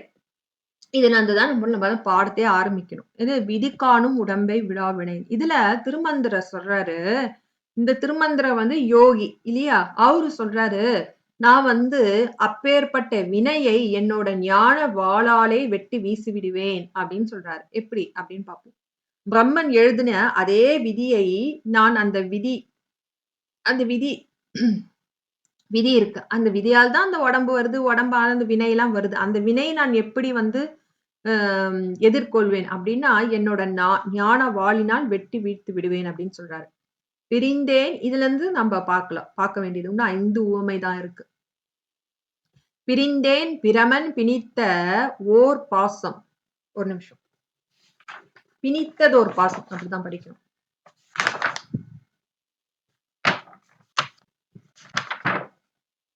ஓகே. பிரிந்தேன் பிரமன் பிணித்ததோர் பாசம் தெரிந்தேன் சிவகதி செல்லும் நிலையை அறிந்தேன் வினையை அயில் மனவாளால் முறிந்தேன் புறத்தினை முந்துகின்றேனே அப்படின்னு சொல்றாங்க. பிரிந்தேன் பிரமன் பிணித்த பிணித்ததோர் பாசம் தெரிந்தேன் சிவகதி செல்லும் நிலையை அறிந்தேன் வினையை அயில் மணவாளால் முறிந்தேன் புறத்தினை முந்துகின்றேனே. பிரிந்தேன், நான் எதை விட்டு பிரிந்தேன் அப்படின்னா பிரம்மன் பிணித்ததோர் பாசம். பிரம்மன் வந்து என்னை என் அதாவது பிரம்மன் படைப்பினால் இந்த உடம்பு வந்து அந்த உடம்பினால் பிணிக்கப்பட்ட அந்த பாசத்திலிருந்து நான் பிரிந்தேன் அப்படின்னு சொல்றாரு. அந்த பாசக்கட்டிலிருந்து அவர் என் தலையில் என்ன எழுதினாரு நியமித்தாரு அந்த கட்டிலிருந்து அந்த பிணிக்கப்பட்ட கட்டிலிருந்து நான் பிரிந்தேன். தெரிந்தேன், என்ன தெரிந்தேன்? தெரிந்தேன்னா தெளிவு பெற்றேன். தெரிந்தேன்னா விளங்க கண்டு தெரிந்து கொண்டேன். என்ன விளங்க தெரிந்து கொண்டேன்? சிவகதி செல்லும் நிலையை, அதாவது சொல்றாரு அந்த சிவகதி செல்லும் நிலையை. சிவகதி செல்லும் நிலைன்னா அந்த சிவத்தை வந்து எப்படி வந்து வழிபடுறோம் அந்த நெறியை, அதனால் இன்பம் கொடுக்கும் நெறியை, சிவகதி அடையும் நெறியை நான் விளங்கிக் கொண்டேன். தெரிந்தேன், நான் விளங்கி அறிந்து கொண்டேன். அறிந்தேன், அறிந்தேன் அப்படின்னா அறுத்து விட்டேன். எது அறுத்து விட்டேன்? வினையை. எதனால்? அயில் மணவாளால். அந்த மனம் என்ற வாள் எப்படி இருக்கான்? அயில் போல இருக்கான். அயில் வந்து கூரிய மணவாளா. அதாவது சிவகதி செல்லும் வழியை நான் அறிந்து கொண்டேன். சிவகதி செல்லும் வழி எப்படி அப்படின்னா சதா சர்வகாலமாக மனதால் உள்ளத்தால் முக்கரணத்தால் பஞ்சாக்கரத்தை நினைக்கும் போது அந்த மனமானது ஞானத்தை பெற்று அந்த ஞானம் எப்படி இருக்கான்? கூரிய வாள் போல இருக்கான். அந்த வாளால் நான் வினையை அறிந்தேன் அப்படின்னு சொல்றாரு. முறிந்தேன், முறிந்தேன் அப்படின்னா முறியச் செய்தேன். எதை முறியச் செய்தேன்? புறத்தினை. புறத்தினை அப்படின்னா உடம்பு அப்படின்னு சொன்ன அர்த்தம். எது அப்படின்னா என்ன அர்த்தம்? அப்போ திரும்பி பிறப்பு வராத அளவுக்கு இந்த உடம்பை முறியச் செய்தேன். அடுத்த உடம்பு வராத அளவுக்கு முறியச் செய்தேன். முந்துகின்றேனே. அதாவது பேரா இயற்கை இறைவன் திருவடியை அடைய நான் முற்படுகின்றேனே அப்படின்னு அர்த்தம். சரிங்களா? திரும்பி ஒரு தடவை சொல்றேன். ஒரு நிமிஷங்க. பிரிந்தேன் பிரமன் பிணித்ததோர் பாசம் தெரிந்தேன் சிவகதி செல்லும் நிலையை அறிந்தேன் வினையை அயில் மணவாளால் முறிந்தேன் புறத்தினை முந்துகின்றேனே. புறத்தினை அப்படின்னா இந்த இடத்துல வந்து உடம்பு அப்படின்னு அர்த்தம். பிரிந்தேன், எதனை விட்டு பிரிந்தேன்? பிரம்மன் பிணித்ததோர் பாசம். பிரம்மதேவன் எனக்காக விதிக்கப்பட்ட அந்த பாசக்கட்டு, இந்த உடம்பு பாசம், அந்த பாசக்கட்டு இருக்குல்ல, அந்த வினை இருக்குல்ல, அதுல இருந்து இந்த அவன் விதித்த நியதி இருக்குல்ல, அந்த பாசக்கட்டிலிருந்து நான் பிரிந்தேன் அப்படின்னு சொல்றாரு. தெரிந்தேன், நன்றாக விளங்கி தெரிந்து கொண்டேன். எது? சிவகதி செல்லும் நிலையை. அதாவது எப்படின்னா அந்த சிவகதி வந்து எப்படி, அதாவது சிவநெறியை எப்படி செய்ய வேண்டும் என்றும் அந்த சிவநெறியை செய்தாலும் அதிலிருந்து பிழறாமல் நிலைத்து நிற்கும் வழியை, அந்த சிவகதி செல்லும் வழியை நான் அறிந்து கொண்டேன். அப்போ சிவகதி செய்து அறிந்து கொண்டால் நான் பஞ்சாக்கரம் சொல்ல சொல்ல சொல்ல என் மனமானது கூரிய ஞான வாள் போல ஆய்விட்டது. அதனை கொண்டு அறிந்தேன் என்னோட வினையை. அதுதான் அடுத்த வரி சொல்றார். அததான் சொல்ற. அறிந்தேன், எதனை அறிந்தேன்? என்னுடைய வினையை. எப்படி? அயில் மனவாளால், கூரிய மனம் என்ற வாளால் அறிந்தேன். எப்படி திடீர்னு வந்து மனம் கத்தி போன்ற ஆய்விட்டது அப்படின்னா அதுல தாற்பயம் எப்படின்னா முன்னாடி இருக்கிற வழி. சிவகதி செல்லும் நிலையை நான் அடைந்தேன். அந்த வழியை நான் நன்கு தெரிந்து கொண்டேன். ஆகினால் நான் பஞ்சாட்சரம் மனதில் செபிக்க செபிக்க நினைக்க நினைக்க என் மனமானது அறிவு விளக்கம் பெற்று ஞானம் அடைந்தது. அந்த ஞானம் எவ்வாறு இருந்தது? கூரிய வாள் போல இருந்தது. அதனை கொண்டு நான் வினையை அறிந்தேன்.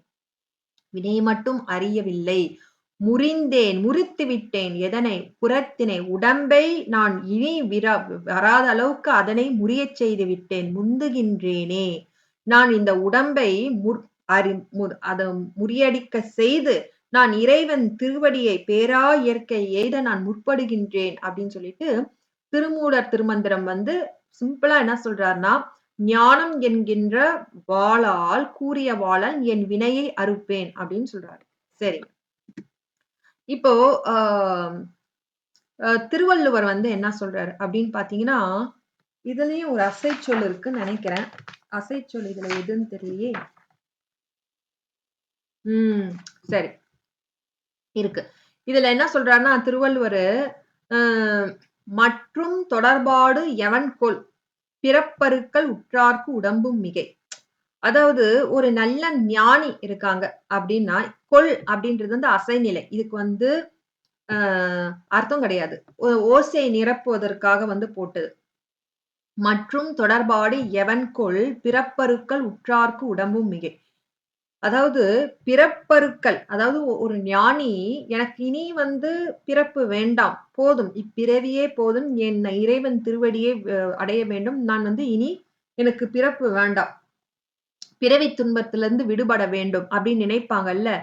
பிறப்பறுக்கல், பிறப்ப அறுக்கும் ஞானிக்கு, உற்றார்க்கு, அந்த மேற்கொண்டவருக்கு, பிறப்பே வேணாம் அப்படின்னு நினைக்கிறாங்கல்ல, உற்றார்னா அந்த மேற்கொண்டவருக்கு, அந்த மாரி ஞானிகளுக்கு உடம்பும் மிகை. அவங்களுக்கு உடம்பே வந்து பாரமா இருக்கும்.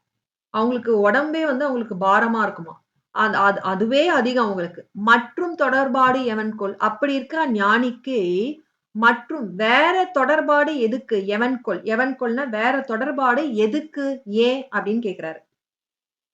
அதனால் என்ன பயன்? அப்படின்னு கேட்கிறாரு. அப்போ இதுல என்ன சொல்றாருன்னா, அதாவது பிறப்ப அறுக்கணும் அப்படின்னாக்கா, நம்ம உடம்புக்கு வேற தொடர்பாடு ஆகிய உற்றார், உறவினர், அகத்துல இருக்கிற யான், எனது என்ற பற்று, அகப்பற்று, புறப்பற்று, இந்த உடம்புக்கான தொடர்பாகிய பற்றுகளை விட வேண்டும்.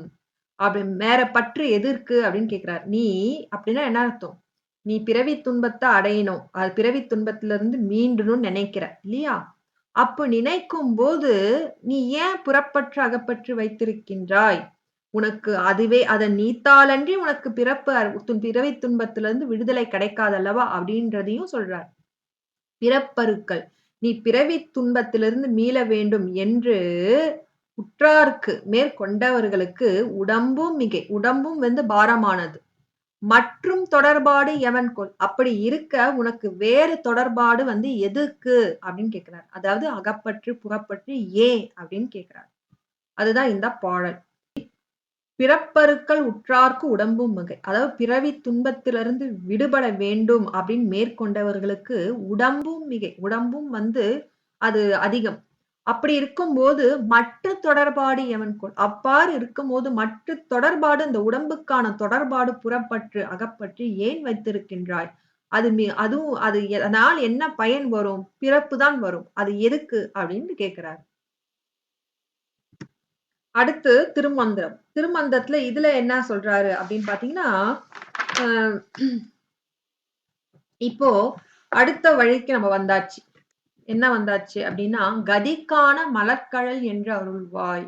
அதாவது உன் சிவகதி சரி ஒரு நிமிஷங்க. இப்போ நான் வினைய பத்தி நான் ஒண்ணு சொல்றேன். அதாவது போன வகுப்புல வந்து நம்ம தேவசேனாதிபதி ஐயாவே வந்து அழகா சொல்லிட்டாரு. வினைனா என்ன அப்படின்ட்டு அழகாவே சொல்லிட்டாங்க. இருந்தாலும் ஒரு ஞாபகமூட்டல் தான். அனைவருக்கும் தெரிந்த கருத்து. இருந்தாலும் நான் சொல்லிக்கிறேன்.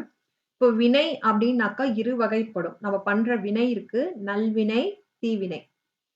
நம்ம வந்து நல்லது செஞ்ச நல்வினை இருக்கு, தீவினை. ஆனா எந்த வினை செய்தாலும் அது வந்து விலங்கு தான். அவர் சொல்றார். சுவாமி சொல்றார் பாரு.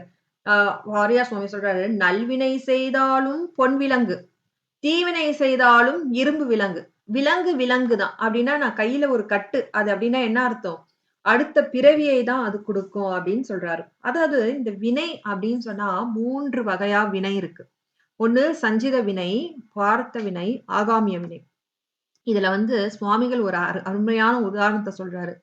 இந்த ஆ நெல்லெல்லாம் நம்ம ஒரு குடோன்ல வந்து கொட்டி வைப்போம் தெரியுங்களா? குடோனு. அந்த குடோன் ஃபுல்லா வந்து தமிழ்ல எப்படி சொல்றதுன்னு தெரியல. அந்த குடோன்ல அந்த நெல்ல வந்து நம்ம குவிச்சு வச்சிருக்கோம். அதுதான் வந்து சஞ்சித வினைன்னு சொல்றாரு. அதாவது பக்குவப்படாத வினை. அந்த அரிசி, அந்த நெல்லு வந்து சமைக்கிறதுக்கும் பயன்படல. இன்னும் வந்து மார்க்கெட்டுக்கும் போல. அப்ப அது இன்னும் பக்குவத்துக்கு வரல. நெல்லாவே இருக்கு. அரிசியாக இன்னும் பக்குவம் அடையல. அப்போ அந்த குடோன்ல இருக்கிற வினை தான், அந்த நெற்குவியல் தான் சஞ்சித வினை அப்படின்னு சொல்றாரு. ஒரு உதாரணம் காட்டுறாரு. ஒரு உதாரணம். அதே அந்த குடோன்ல ஒரு ஒரு வாளி, ஒரு ஒரு பெரிய மரக்கா, அதோட நெல் எடுத்துட்டு வந்து கொஞ்சோண்டு பெரிய மரக்கா, எங்க வீட்ல மரக்கான்னு தான் சொல்லுவாங்க. பெருசா வச்சிருப்போம் நம்ம. அந்த மரக்காலருந்து ஒரு பெரிய நெல்லை எடுத்து நம்ம வந்து ஒரு பானை ஃபுல்லா நிரப்பிக்கிறோம். சின்ன பானைல நிரப்பி, நாமளும் நெல்லு இதுல பானையில தான் வைப்போம். அந்த நெல்ல நிரப்பி அத என்ன பண்றோம்? அந்த நெல்ல வந்து சமைக்கிறதுக்கு பக்குவத்துக்காக கொண்டு வரோம். அப்போ நெல்ல என்ன பண்ணுவோம்? அத குத்தி, அத வந்து அரிசியாக்கி, அதுக்கப்புறம் சமைக்கிறதுக்கு பக்குவமாக்க கொண்டு வருவோம். அப்போ அந்த குடோன்ல இருக்கிற அந்த நெல்லானது வந்து இன்னும் பக்குவப்படவில்லை. அப்போ பக்குவப்படாத வினைகள் எல்லாம் சஞ்சித வினை, வினை குவியல். ஏன் குவியல் அப்படின்னா, பல ஜென்மங்களாக செய்த வினையெல்லாம் தேக்கம் நிறைந்திருக்கும். அதில் வந்து பக்குவப்படாத இருக்கும். அப்ப நம்ம சுவாமி என்ன பண்ணுவாரு, இந்த பிறவில உனக்கு பக்குவம் வர்றதுக்கு இந்த வினை போதும் அப்படின்னு கொஞ்சோடு எடுத்து அவர் பார்த்து குடுப்பாரு. அது வந்து அந்த பக்குவப்படுவதற்காக வரும் வினை வந்து பிராரப்த வினை. அதான் சொல்றேன். அந்த குடோன்லருந்து அந்த நெல்லை ஒரு மரக்கால எடுத்துட்டு வந்து சமைக்கிறதுக்காக, அது பக்குவப்படுத்துறதுக்காக அந்த நெல்லை அரிசியாக்கி, அப்போ பயன்படுவதற்காக சமைக்கிறதுக்காக பயன்படுதுல, அது பிராரப்த வினை. அப்போ வினை குவியல்லருந்து நமக்கு வந்து இந்த அனுபவிக்கிறதுக்காக இந்த உடம்பு குடுத்து ஒரு வினை செய்ய சொல்றாரு. அது வந்து பிராரப்த வினை. நம்ம அனுபவிக்கிறோம்ல இன்ப, துன்பம் எல்லாமே பிராரப்த வினை. இப்ப வயல்ல நெல்லு புதுசா விளைஞ்சுக்கினே இருக்கு. அது வந்து ஆகாமிய வினை. அப்போ நம்ப அது வந்து அப்ப எப்படி சொல்றாரு பாருங்களேன். வினை வந்து சஞ்சித வினை, பக்குவப்படாத வினை. அதுலருந்து கொஞ்சம் எடுத்து பக்குவப்படுத்துறதுக்காக குடுப்பது பக்குவப்பட்ட வினை வந்து வந்து பிராரப்த வினை. அந்த பக்குவப்படுத்த வினை செய்யும்போதே புதிய வினை செய்வது அப்படின்னா ஆகாமிய வினை. அததான் குடோன்ல இருக்கிற நெல்லு, அந்த நெல்லு சமையலறைக்கு வந்து அரிசி சாப்பிடுறதுக்காக ஆகுறது வந்து பிராரப்த வினை. வயல்ல புதுசா இப்போ வந்து விளைந்து கொண்டிருக்கிறது ஆகாமிய வினை அப்படின்னு சொல்லிட்டு ஒரு உதாரணம் வந்து வாரியார் சுவாமிகள் குடுக்குறாரு. சரி, ஓகே. அடுத்தது வந்து ஆஹ் அந்த இன்னொரு அந்த ஆமா. கதிக்கான மலர்கழல் என்று அருள்வாய். இத நம்ம பார்த்துட்டோம். கதி அப்படின்னா என்ன அப்படின்னா ஆன்மா அடையும் சிவகதி, ஆன்மா அடையும் நற்கதி, ஆன்மா அடையும் முக்தி நிலை அப்படின்னு அர்த்தம். முக்தி நிலை அப்படின்னா என்ன அப்படின்னா, முக்தி அப்படின்னா நான் விடு. அந்த வீடு பேரு அப்படின்னா என்ன அர்த்தம்? எல்லாத்தையும் விடுறது. எல்லா பற்றையும் விட்டு வீடு பேரு இல்லையா? அந்த முக்தி நிலை அடைவதுதான் அந்த கதி காண தாமரை போன்ற உன் கழல். கழல் வந்து அந்த காலில் அணியக்கூடிய அந்த அணிகலன் இல்லையா? அந்த அணிகலனை கேட்கல. அந்த திருவடியை வந்து எப்போது என்னை சூட்டி என் அருள்வாய் அப்படின்னு கேட்கிறாரு இல்லையா? சரி. இது வந்து ஒரு திருமந்திரத்துல பார்க்கிறாரு. அதாவது திருவருள் நம்மோடு பதியும் அப்படின்னு சொல்றாங்க இல்லையா? திருவருள் நம்ம மேல பதியும், சத்தினி பாதம் அப்படிலாம் நம்ம கேள்விப்பட்டிருக்கோம். ஆனா அது ஒரே ஜென்மத்துல நடக்காதாம். பல ஊழிக்காலங்கள் நடக்கும் அப்படின்ட்டு திருவந்திரர் பதிவு பண்ணியிருக்காரு. பார்க்கலாங்க. ஒன்றி நின்றுள்ளே உணர்ந்தேன் பராபரம். ஒன்றி நின்றுள்ளே உணர்ந்தேன் சிவகதி. ஒன்றி நின்றுள்ளே உணர்ந்தேன் உணர்வினை. ஒன்றி நின்றே பல ஊழி கண்டேனே அப்படின்னு சொல்றாரு. அதாவது ஒன்றி அப்படின்னா என் மனதை வந்து வெளியில தேடி தேடி புறத்துல இறைவனை தேடி தேடி அதெல்லாம் விட்டு விட்டு ஒன்றி என் ஒரு முகத்தோடு ஒரு நிமிஷம் இருங்க, எதுவும் இறக்கிற மாதிரி இருக்கு.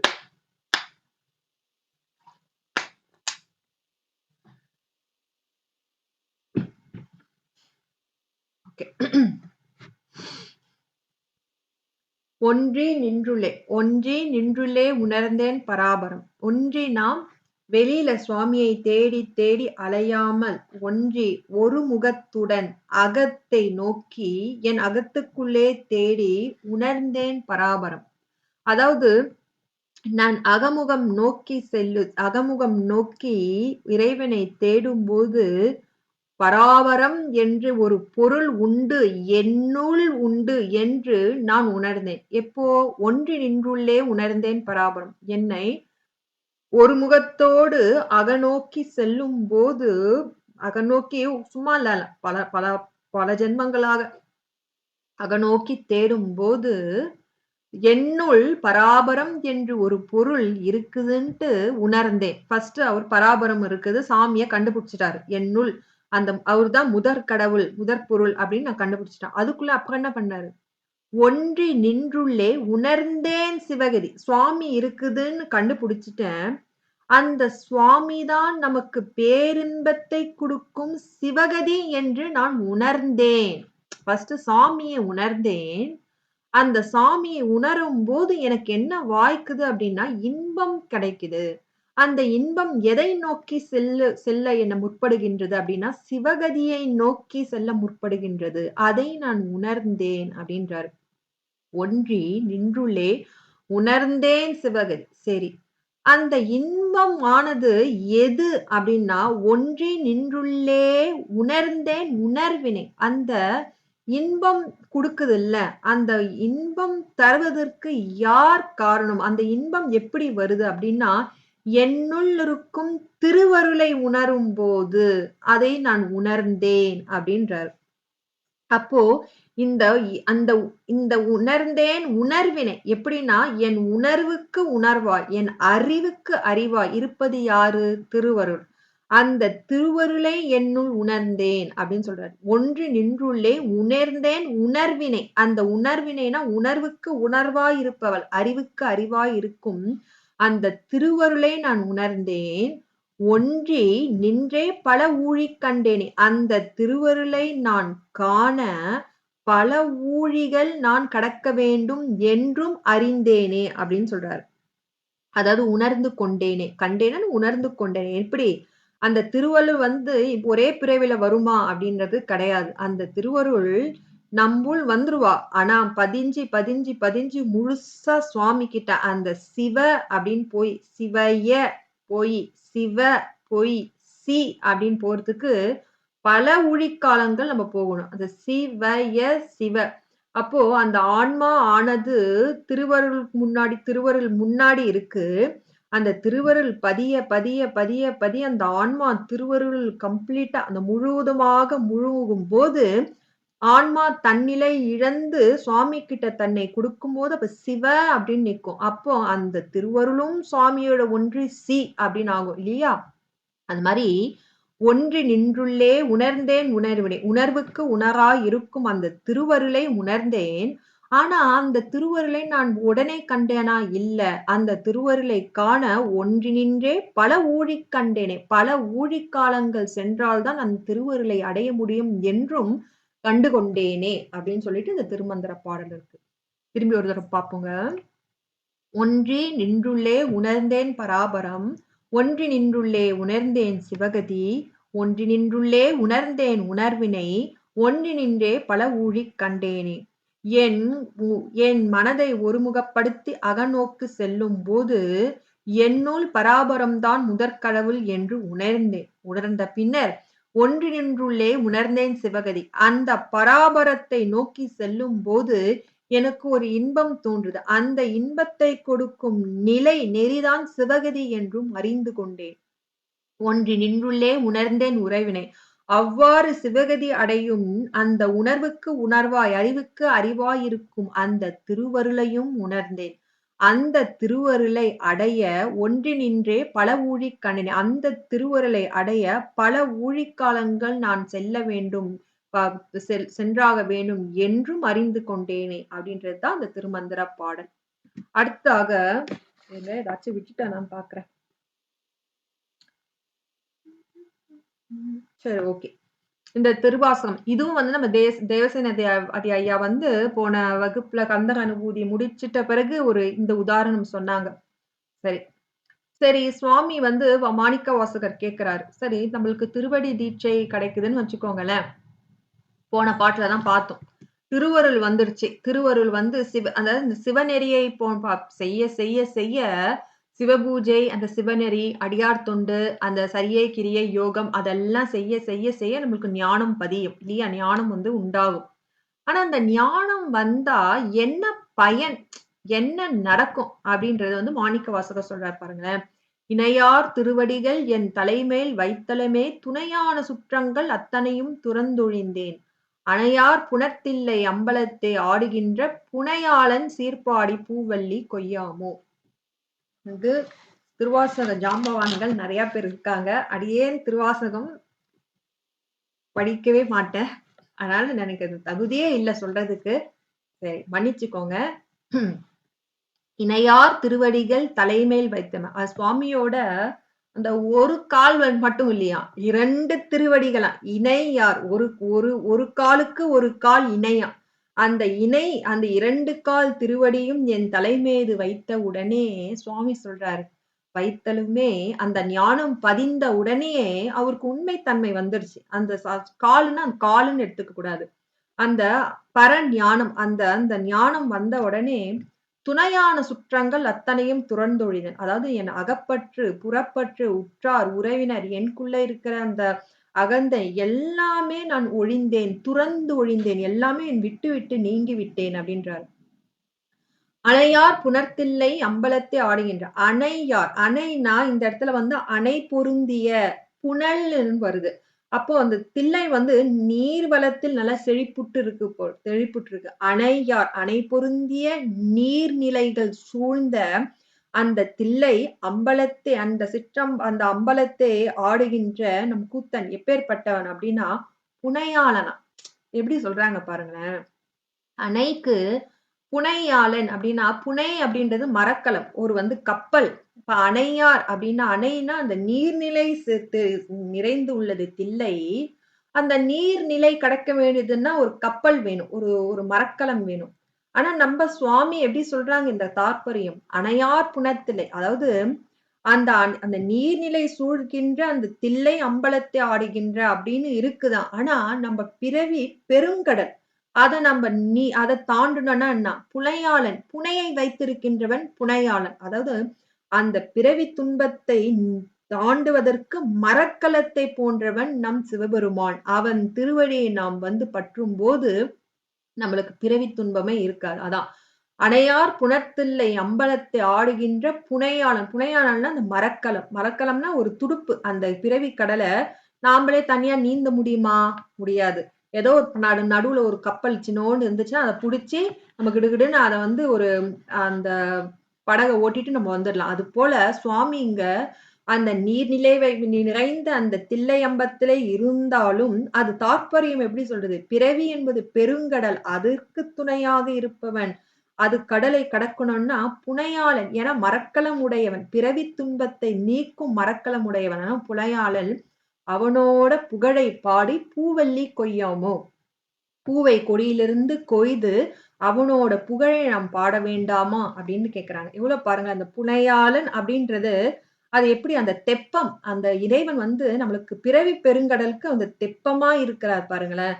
அது அந்த இயற்கை வளத்தை, தில்லையோட இயற்கை வளத்தையும் சொல்லி அந்த ஆன்மாவோட அந்த பிறவி துன்பத்தை நீக்குபவன் புனையாளன் அப்படின்னு போட்டிருக்காங்க. எவ்வளவு அருமையான வார்த்தை. சரி, இணையார் திருவடிகள் என் தலைமேல் வைத்தலமே துணையான சுற்றங்கள் அத்தனையும் துறந்து ஒழிந்தேன் அணையார் புனல் தில்லை புனல்னா நீரு.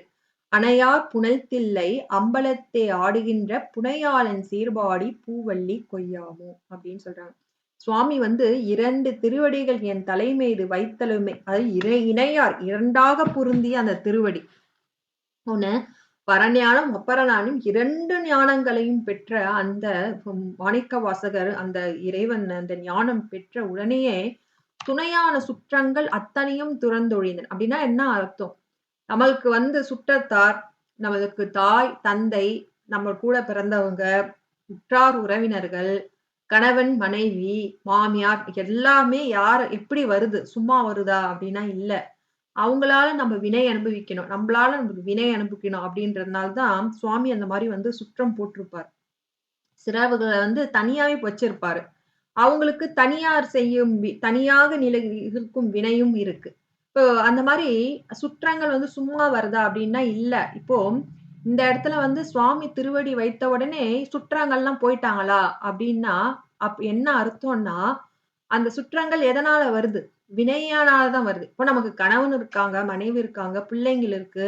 எதனால? அவங்களுக்கு நாம் செய்ய வேண்டிய வினை, அவங்க நம்மளால செய்ய வேண்டிய வினை இருக்கனாலதான் சுவாமி மேட்சா பக்கத்துல ஒரு செட்டா போட்டிருக்காரு. அந்த மாதிரி நீ திருவடி வைத்த உடனேயே என் பற்றும் நீங்கி விட்டது, என் வினையும் நீங்கி விட்டது. ஆனால்தான் துணையான சுற்றங்கள் அத்தனையும் துறந்தொழிந்தேன். அணையார் புனர்த்தில்லை அம்பலத்தை ஆடுகின்ற அணை பொருந்திய நீர்நிலையில் உள்ள அந்த தில்லை அம்பலத்தை திருக்கூத்து நடனம் ஆடுகின்ற அம்பலவானா, நீ எப்பேற்பட்டவன்? புனையாளன். புனையாளன்னா தெப்பம் போன்றவன். எதுக்கு? அந்த பிறவி என்ற பெருங்கடலுக்கு தெப்பம் போன்றவன். அப்பேற்பட்ட உன் சீர்பாடி உன் புகழை பாடி பூவல்லி கொய்யாமோ, பூவை கொய்து கொடியிலிருந்து கொய்யும் போது உன் திருப்புகழை பாடிட்டு நம்ம கொய்ய வேண்டும் அப்படின்னு சொல்லிட்டு இந்த திருவாசகம் இருக்கு. அடுத்து ஒரு திருவாசகம் பாடல் தான். எதுவும் தெரியல. காலையில யோக பயிற்சி பண்ணிட்டு தான் வந்தேன். இறைக்கிற மாதிரி இருக்கு மூச்சு. சரி, அடுத்த பாடல் பார்ப்போங்க. இதோட கடைசி பாடல் தான் இது. இந்த பாடல் பாவி எல்லாருக்கும் தெரிந்த பாடல் தான். அடியேன் ஏதாச்சும் பிழை சேர்ந்தா மன்னிச்சு பொறுத்தரல வேண்டும். இதுல என்ன அப்படின்னு சொல்றாங்க, அதாவது சுவாமியோட அதேதான். அதாவது என் பிறப்பிறப்பு சூழ்ச்சி இந்த சூழல்ல இந்த இதுல இருந்து விடுதலை தர வேண்டும் அப்படின்ற மாதிரிதான் ஒரு பாடியிருக்காரு. இந்த மாயமான இந்த மாயா கருவியிலான இந்த மாய உடலான இந்த காயத்தை எனக்கு அதை அழித்து எனக்கு இனிமே பிறப்பு கொடுக்காத, இனிமே உடம்பு கொடுக்காதன்ற மாதிரிதான் இந்த அமைந்திருக்கு திருவாசகம். ஆட்டுத்தேவர் தம் விதி ஒழித்தால் தன்பால் ஒழித்தன்பால். சரி, இதுல ஒரு பெரிய சின்ன விஷயம்தான், ஆனா அது பெரிய தன்மை கொண்டது. இது எல்லாருமே நம்மளுக்கு தெரியும், எல்லா அடியார்களுக்கும் தெரியக்கூடிய ஒரு விஷயம்தான். அது தெரிஞ்சுக்கணும். இதை பார்த்துக்கலாம். ஆட்டுத்தேவர் தம் விதி ஒழித்து அன்பால் ஒழித்து. ஆட்டுத்தேவர் தம் விதி ஒழித்து அன்பால் ஐயனே என்று உன் அருள்வழி இருப்பேன். நாட்டுத்தேவரும் நாடாரும் பொருளே நாதனே உனை பிரிவுரா அருளை நாடாரும் பொருளேவா. இது எப்படி தெரியுமா படிக்கணும்? நாட்டு தேவரும் நாடு அரும் பொருளேன்னு படிக்கணும். இது நாடரும் பொருளே இருக்குல்ல, இது நாடு அரும் பொருளே. அதான் நான் பார்த்தேன் நான். சரி, நாட்டு தேவரும் நாடும் அரும் பொருளே நாதனே உனை பிரிவு உரா அருளை காட்டி தேவ நின் கழலினை காட்டி காயமாயத்தை கழித்து அருள் செய்யாய். சேட்டை தேவர் தந்த தேவர் பிராணி. சேட்டைனா கூட்டமாக தேவர்களுக்கெல்லாம் தேவராக திகழும், அனைத்து தேவர்களுக்கும் தலைவனாக இருக்கும் அப்படின்னு சொல்லுவாங்க. சேட்டை அப்படின்னா அந்த என்ன வார்த்தை, தமிழ் வார்த்தை? சேடு அப்படின்னா திரட்சி. சேட்டை அப்படின்னா தேவர் கூட்டம். சேடுன்ற மொழியில இந்த எழுத்துல இருந்து வந்திருக்கு. சேடுனா திரட்சின்னு அர்த்தம், கூட்டம். சேட்டை தேவர் தேவர் பிரானே திருப்பெருந்துறை மேவிய சிவனே. இன்னும் ஒரு தடவை படிச்சுறாங்க. ஆட்டுத்தேவர் தம் விதியொழித்து அன்பால் ஐயனே என்று உன் அருள் வழி இருப்பேன். நாட்டு தேவரும் நாடும் அரும் பொருளே நாடு அரும் பொருளே நாதனே உனை பிரிவுரா அருளை காட்டி தேவ நின் கழலினை காட்டி காயமாயத்தை கழித்து அருள் செய்யாய். சேட்டை தேவர் தம் தேவர் பிரானே திருப்பெருந்துறை மேவிய சிவனே. அதாவது இந்த முதல் வரியே பல அர்த்தம் கொள்ளலாம். என்ன அர்த்தம் கொள்ளலாம் அப்படின்னா, ஆட்டுத்தேவர் தம் விதி ஒழித்து அப்படின்னு அர்த்தம். ஆட்டுத்தேவர் ஃபர்ஸ்ட் அப்படின்னாக்கா எங்க சைவ சித்தாந்த ஆசிரியர் அடிக்கடிக்கு சொல்லுவாரு, தக்கன் யாகத்துக்கு எல்லாரும் தேவர்கள்லாம் போனாங்கல்ல, எதுக்கு போனாங்க அப்படின்னா தகர் தின்றதுக்கு. தகர்னா அந்த ஆட்டுக்கறி சாப்பிடுறதுக்காக போனாங்க, நான்வெஜ் சாப்பிட போனாங்க அப்படின்னு சொல்லிட்டு என் சைவ சித்தாந்த ஆசிரியர் அடிக்கடிக்கு சொல்வாரு. ஆட்டுத்தேவர் தம், அதாவது ஆட்டுத்தேவர் தம் விதியொழித்து, அதாவது இந்த ஒரு அர்த்தம் ஆடு, அதாவது இந்த ஆட்டுக்கறியை தின்வதற்காக ஆட்டினை உண்ணுவதற்காக போன தேவர்கள் அவரோ அப்படின்னு ஒரு அர்த்தம் இருக்கு. ஒரு நிமிஷம், அப்படின்னு ஒரு அர்த்தம் இருக்கு. சரி, அந்த ஒரு அர்த்தத்தையும் பார்ப்போம். ஆட்டு, அதாவது ஆட்டுத்தேவர்னா ஆட்டினை உண்ணுவதற்காக இந்த தக்கன் வேள்விக்கு சேர்ந்த அந்த தேவர்கள் விதியொழித்து, அந்த தேவர்களை நாம் கும்பிட்டா அந்த தேவர்கள் என்ன கொடுப்பாங்கன்னா தேவர்த்தம் விதி அப்படின்னா அவங்கள தேவர்த்தம் விதி அப்படின்னா அவங்கள சிறு தெய்வங்கள் அவங்களெல்லாம் நம்ம கும்பிட்டோன்னு வச்சுக்கோங்களேன், அவங்களுக்கு பலன் நமக்கு குடுப்பாங்க. ஆனா அந்த பலன் வந்து முக்தியை தராது. அது ஒரு அர்த்தம். ஆட்டுத்தேவர் தம் விதியொழித்து அப்படின்னா, ஆட்டுத்தேவர் தம் விதி அப்படின்னா, ஆட்டினை உண்ணுவதற்காக சென்ற தேவர்கள் தம் விதியால் வந்து அவங்க வந்து அது ஒரு விதி. அதாவது அந்த விதி வந்து எழுதப்பட்டிருக்குது. அவங்க அந்த ஆணவம், அகங்காரம் எல்லாம் அழிய வேணும். ஆட்டுத்தேவர் தம் விதி அப்படின்னா, ஆட்டினை உண்ணுவதற்காக செல்லுகின்ற தேவர்கள்.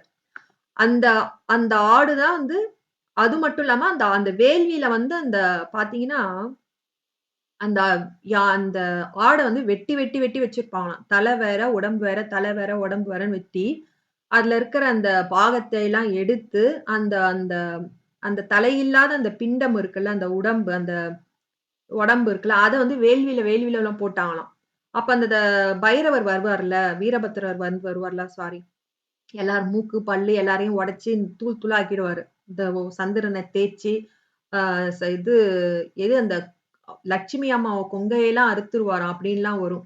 சூரியன் தேவன வந்து பல்லெல்லாம் உடைச்சிருவாராம் அப்படின்னு நெறைய நெறைய வரும். எப்படி வந்து அந்த மரக்கருணை வந்து எப்படி வந்து அழகா குடுக்குறாரு. யார் எந்தெந்த பாகத்தில் வந்து சிவ அபராதம் செய்தாங்களோ, அதே பாகத்துல வந்து வீரபத்திரர் வந்து எப்படி வந்து அந்த தண்டனை குடுக்குறாரு அப்படின்றது வந்து இதுல வரும். திருவுந்தியார் அந்த உந்திப்பற அப்படின்னு சொல்லிட்டு அந்த பதிகத்துல வரும். இல்லையா? அப்போ அந்த இந்த அப்போ அந்த தக்கனுக்கு கூட அந்த ஆட்டுத்தலை எப்படி வந்துச்சுன்னா, அந்த ஆட்டுத்தலை வந்து கடந்துதான். அ வீரபத்திரர் வந்து அந்த அந்த தக்கனோட தலைய வந்து அரிஞ்சு வேலியில போட்டுருவாரு. ஆனா ஒரு உயிர் குடுக்கணுமே! போட்டாலும் ஒரு உயிர் வரணும்ல. அப்ப அந்த எங்க அந்த ஆட்டு தலை இருக்குல்ல, வெட்டி வெட்டி வச்சிருக்காங்களாம். அந்த வேள்வியில அதான் போட்டாங்களாம். அந்த தலைய போடாம இருக்கும்போது, அந்த தலைய தூக்கி இந்த தக்கனுக்கு வந்துரும். அது ஒரு அர்த்தம். அதாவது ஆட்டுத்தேவர் தம் விதி அப்டின்னாக்கா, இந்த இடத்துல வந்து ஆட்டினை உண்வதற்காக தக்கன் வேள்விக்கு சென்ற தேவர்கள் விதி ஒழித்து அவர்களை நம்ம கும்பிட்டா என்ன ஆகும்னா, அவருக்கு பலன் தருவாங்க. ஆனா, அந்த பலனால வந்து உங்களுக்கு வந்து முக்தி கிடைக்காது. அது ஒரு அர்த்தம். இன்னொரு அர்த்தம். ஆட்டுத்தேவர் தம் விதி ஒழித்து அப்டின்னா, இன்னொரு அர்த்தம் அப்டின்னா, ஆட்டுத்தலையை விதியாக உடையவன் தக்கன். அந்த தக்கன் போன்ற பிரம்மதேவர்கள் எழுதும் அந்த விதியை ஒழித்து அப்படின்னு சொல்லிட்டு ஒரு அர்த்தம் இருக்கு. இன்னொரு அர்த்தம் ஆட்டுத்தேவர் தம் விதியொழித்து அப்படின்னா ஆட்டுகின்றவர்கள் எது உலகத்தையே ஆட்டுகின்றவர்கள் வந்து தேவரம் எது அந்த சிற்சக்தி மூலமா அந்த சக்தி மூலமாக அவங்களோட வழிபட்டா அந்த தேவரை நம்ம வழிபட்டா என்ன ஆகும் அப்படின்னா அவங்க பலன் திரும்பி தருவாங்க அது வந்து நம்மளுக்கு முக்தி தராது அதாவது இன்னொன்னு வந்து நல்லா தெரிஞ்சுக்கணும் இப்போ வந்து எல்லா சிவன் அதான் சொல்றாங்க இந்த இடத்துல என்ன அந்த தேவர்களை நம்ம வழிபட்டா என்ன கிடைக்கும்னா காமிய பலன் தான் கிடைக்கும் இப்ப நம்ம யாகம் செய்யறோம் நம்ம வந்து ஒரு சாமிக்கு நம்ம வழிபாடு பண்றோம் ஒரு அடியாருக்காக வேண்டிக்கிறோம் இல்ல நம்ம வீட்டுக்காக வேண்டிக்கிறோம் அப்படி பண்ணாக்கா அது காமிய பலன் அதாவது என்னன்னா ஒரு பலனை நாம் எதிர்பார்த்து நம்ம வேண்டும் போது நாம என்னதான் அடியார்களாக இருந்தாலும் அந்த காமியம் ஒரு பயனை எதிர்நோக்கி நாம் வேண்டும் போது நமக்கு ஞானமே வராது நமக்கு ஞானம் வராதுன்னு சொல்வாரு சுவாமி என்னோட சைவ சித்தாந்த ஆசிரியர் நீ என்னதான் சரியை பண்ணு கிரியை பண்ணு யோகம் பண்ணு எவ்வளவுதான் நம்ம தீக்கை வாங்கு என்னதான் நம்ம வந்து நம்ம இறை பணி செஞ்சாலும் நாம் உலகத்து பயனை நோக்கி நாம் வேண்டும் போது நமக்கு ஞானம் கிட்டாது அது வந்து காமிய பலன் நிஷ்காமிய வழிபாடு பண்ணணும் அப்படின்னா நமக்கு எதையும் வேண்டும் எந்த பலன் இன்றி நாம் இறைவனை வழிபடும் போது அப்போ எப்படின்னா அவன் தான் இந்த உடம்பு கொடுத்தான் அவன் தான் அந்த கை கால் கொடுத்தான் அப்ப அந்த அதுக்கு நன்றி கடன் நம்ம சுவாமியை எப்போதும் வழிபட வேண்டும் அதுல எந்த சுயநலமும் யாருக்கும் எந்த விண்ணப்பமும் இல்லாம வழிபடுவோம்ல அந்த நிஷ்காமிய வழிபாடுதான் ஞானத்துக்கும் தரும் அந்த ஞானத்தை நோக்கி முத்தி எடுத்துட்டு வந்து தரும் அது தவிர்த்து நம்ம தேவர்கள் இல்ல எந்த நம்ம இது இங்க ஆட்டுத்தேவர் தம் விதியொழித்துன்னு சொல்றாங்க. நம்ம தேவர்களை நம்ம மழைக்காக தேவர்களை நம்ம வழிபடுறோம். இல்ல நம்ம அந்த வேற இந்த யாகத்துக்காக நம்ம தேவர்களை வழிபடுறோம். எல்லாமே இப்ப யாகம்லாம் செய்யறதெல்லாம் யாருக்கு போகுது? தேவர்களுக்கு தான் போகுது. ஆனா அவர்களை நாம் வழிபடக்கூடாது. அவர்களை வேண்டி நம்ம வழிபடும்போது அவர்கள் பலன் தருவாங்க. அது சொர்க்கபோகத்தை அனுபவிக்கும் தகுதியோடு நின்னுடும் தவிர, சாமி கிட்ட அழைத்து செல்லாது.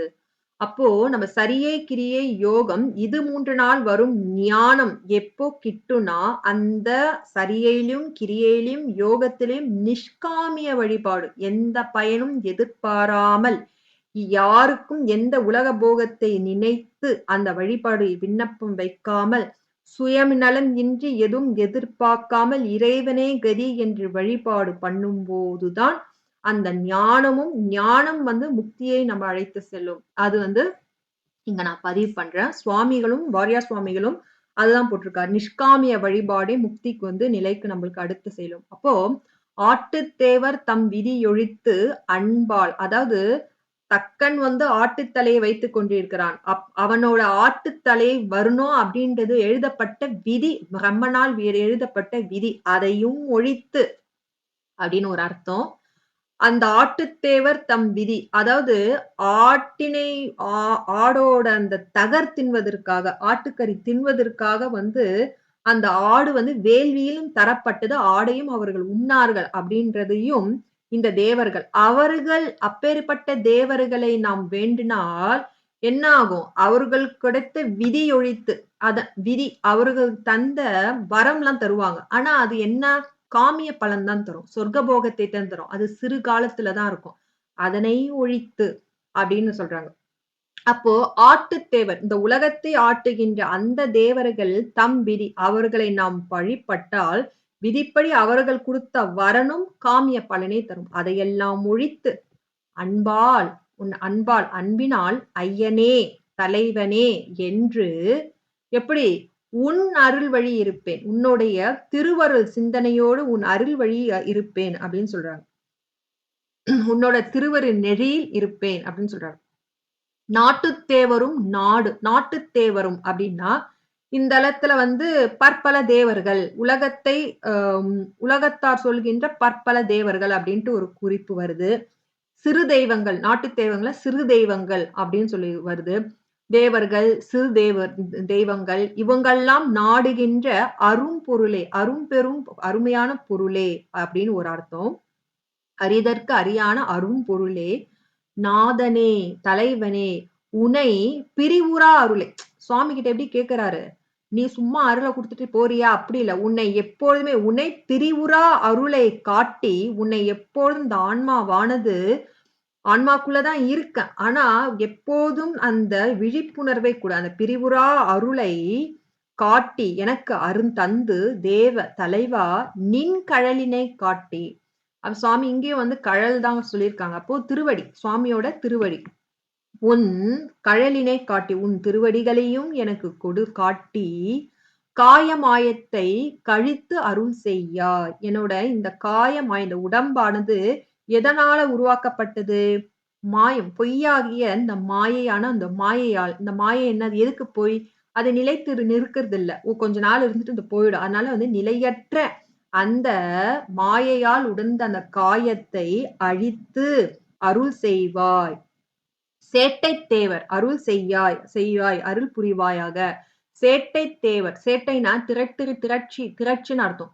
சேடு அப்படின்னா திரட்சி. கூட்டமாக தேவர் கூட்டத்திற்கே தம் தேவர்னா தலைவனாக, எல்லா தலைவர்களுக்கும் தேவர்களுக்கும் தேவராக இருக்கும் பிரானே தலைவனே திருப்பெருந்துறை மேவிய சிவனே அப்படின்னு சொல்றாரு. அதாவது இந்த பாட்டுல மாணிக்க வாசகர் உன் திருவடி பேட்டை கொடுத்து இந்த மாயமான இந்த காயத்தை அறுத்து, அந்த காயத்தை ஒழித்து அப்படின்னா என்ன அர்த்தம்? இனிமே பிறப்பே எனக்கு கொடுக்காத அப்படின்னு கேட்கிறாரு.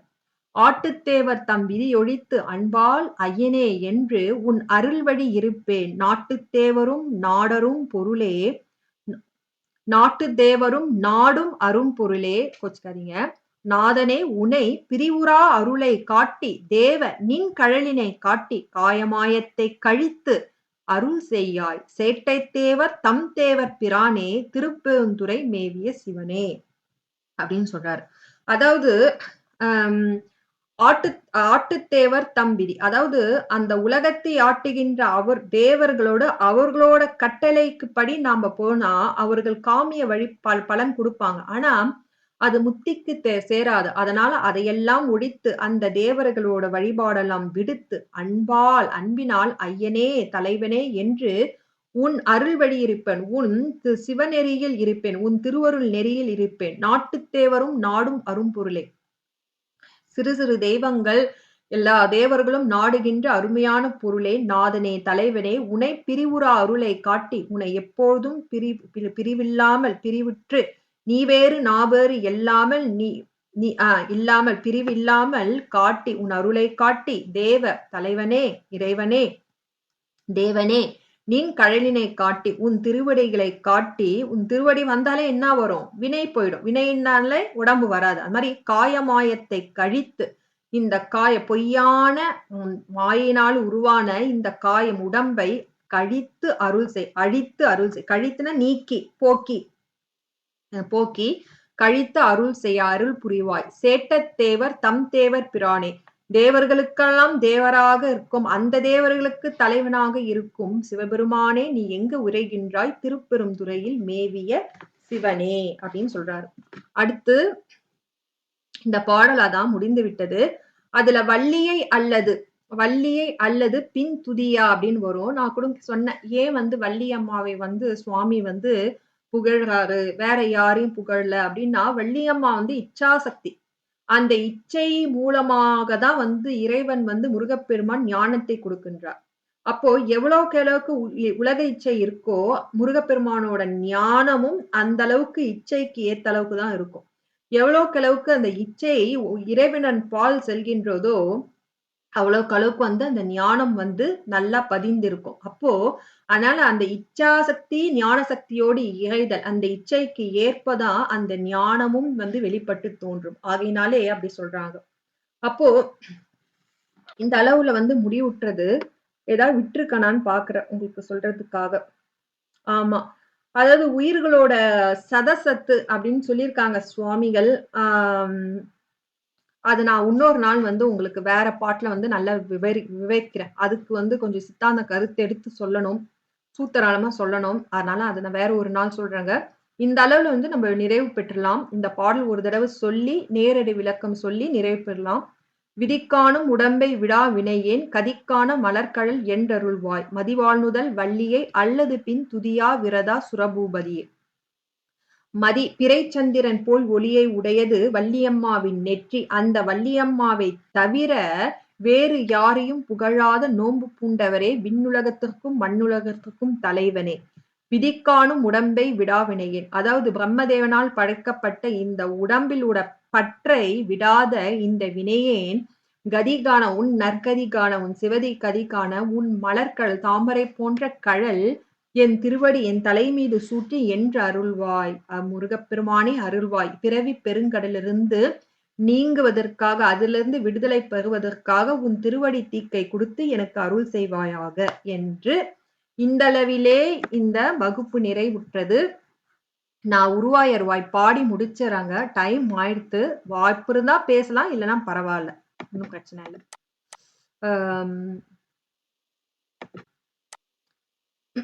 இருங்க. ஓகே. ஒருவாய் அருவாய் உலகாய் இலதாய் மறுவாய் மலராய் மணியாய் ஒளியாய் கருவாய் உயிராய்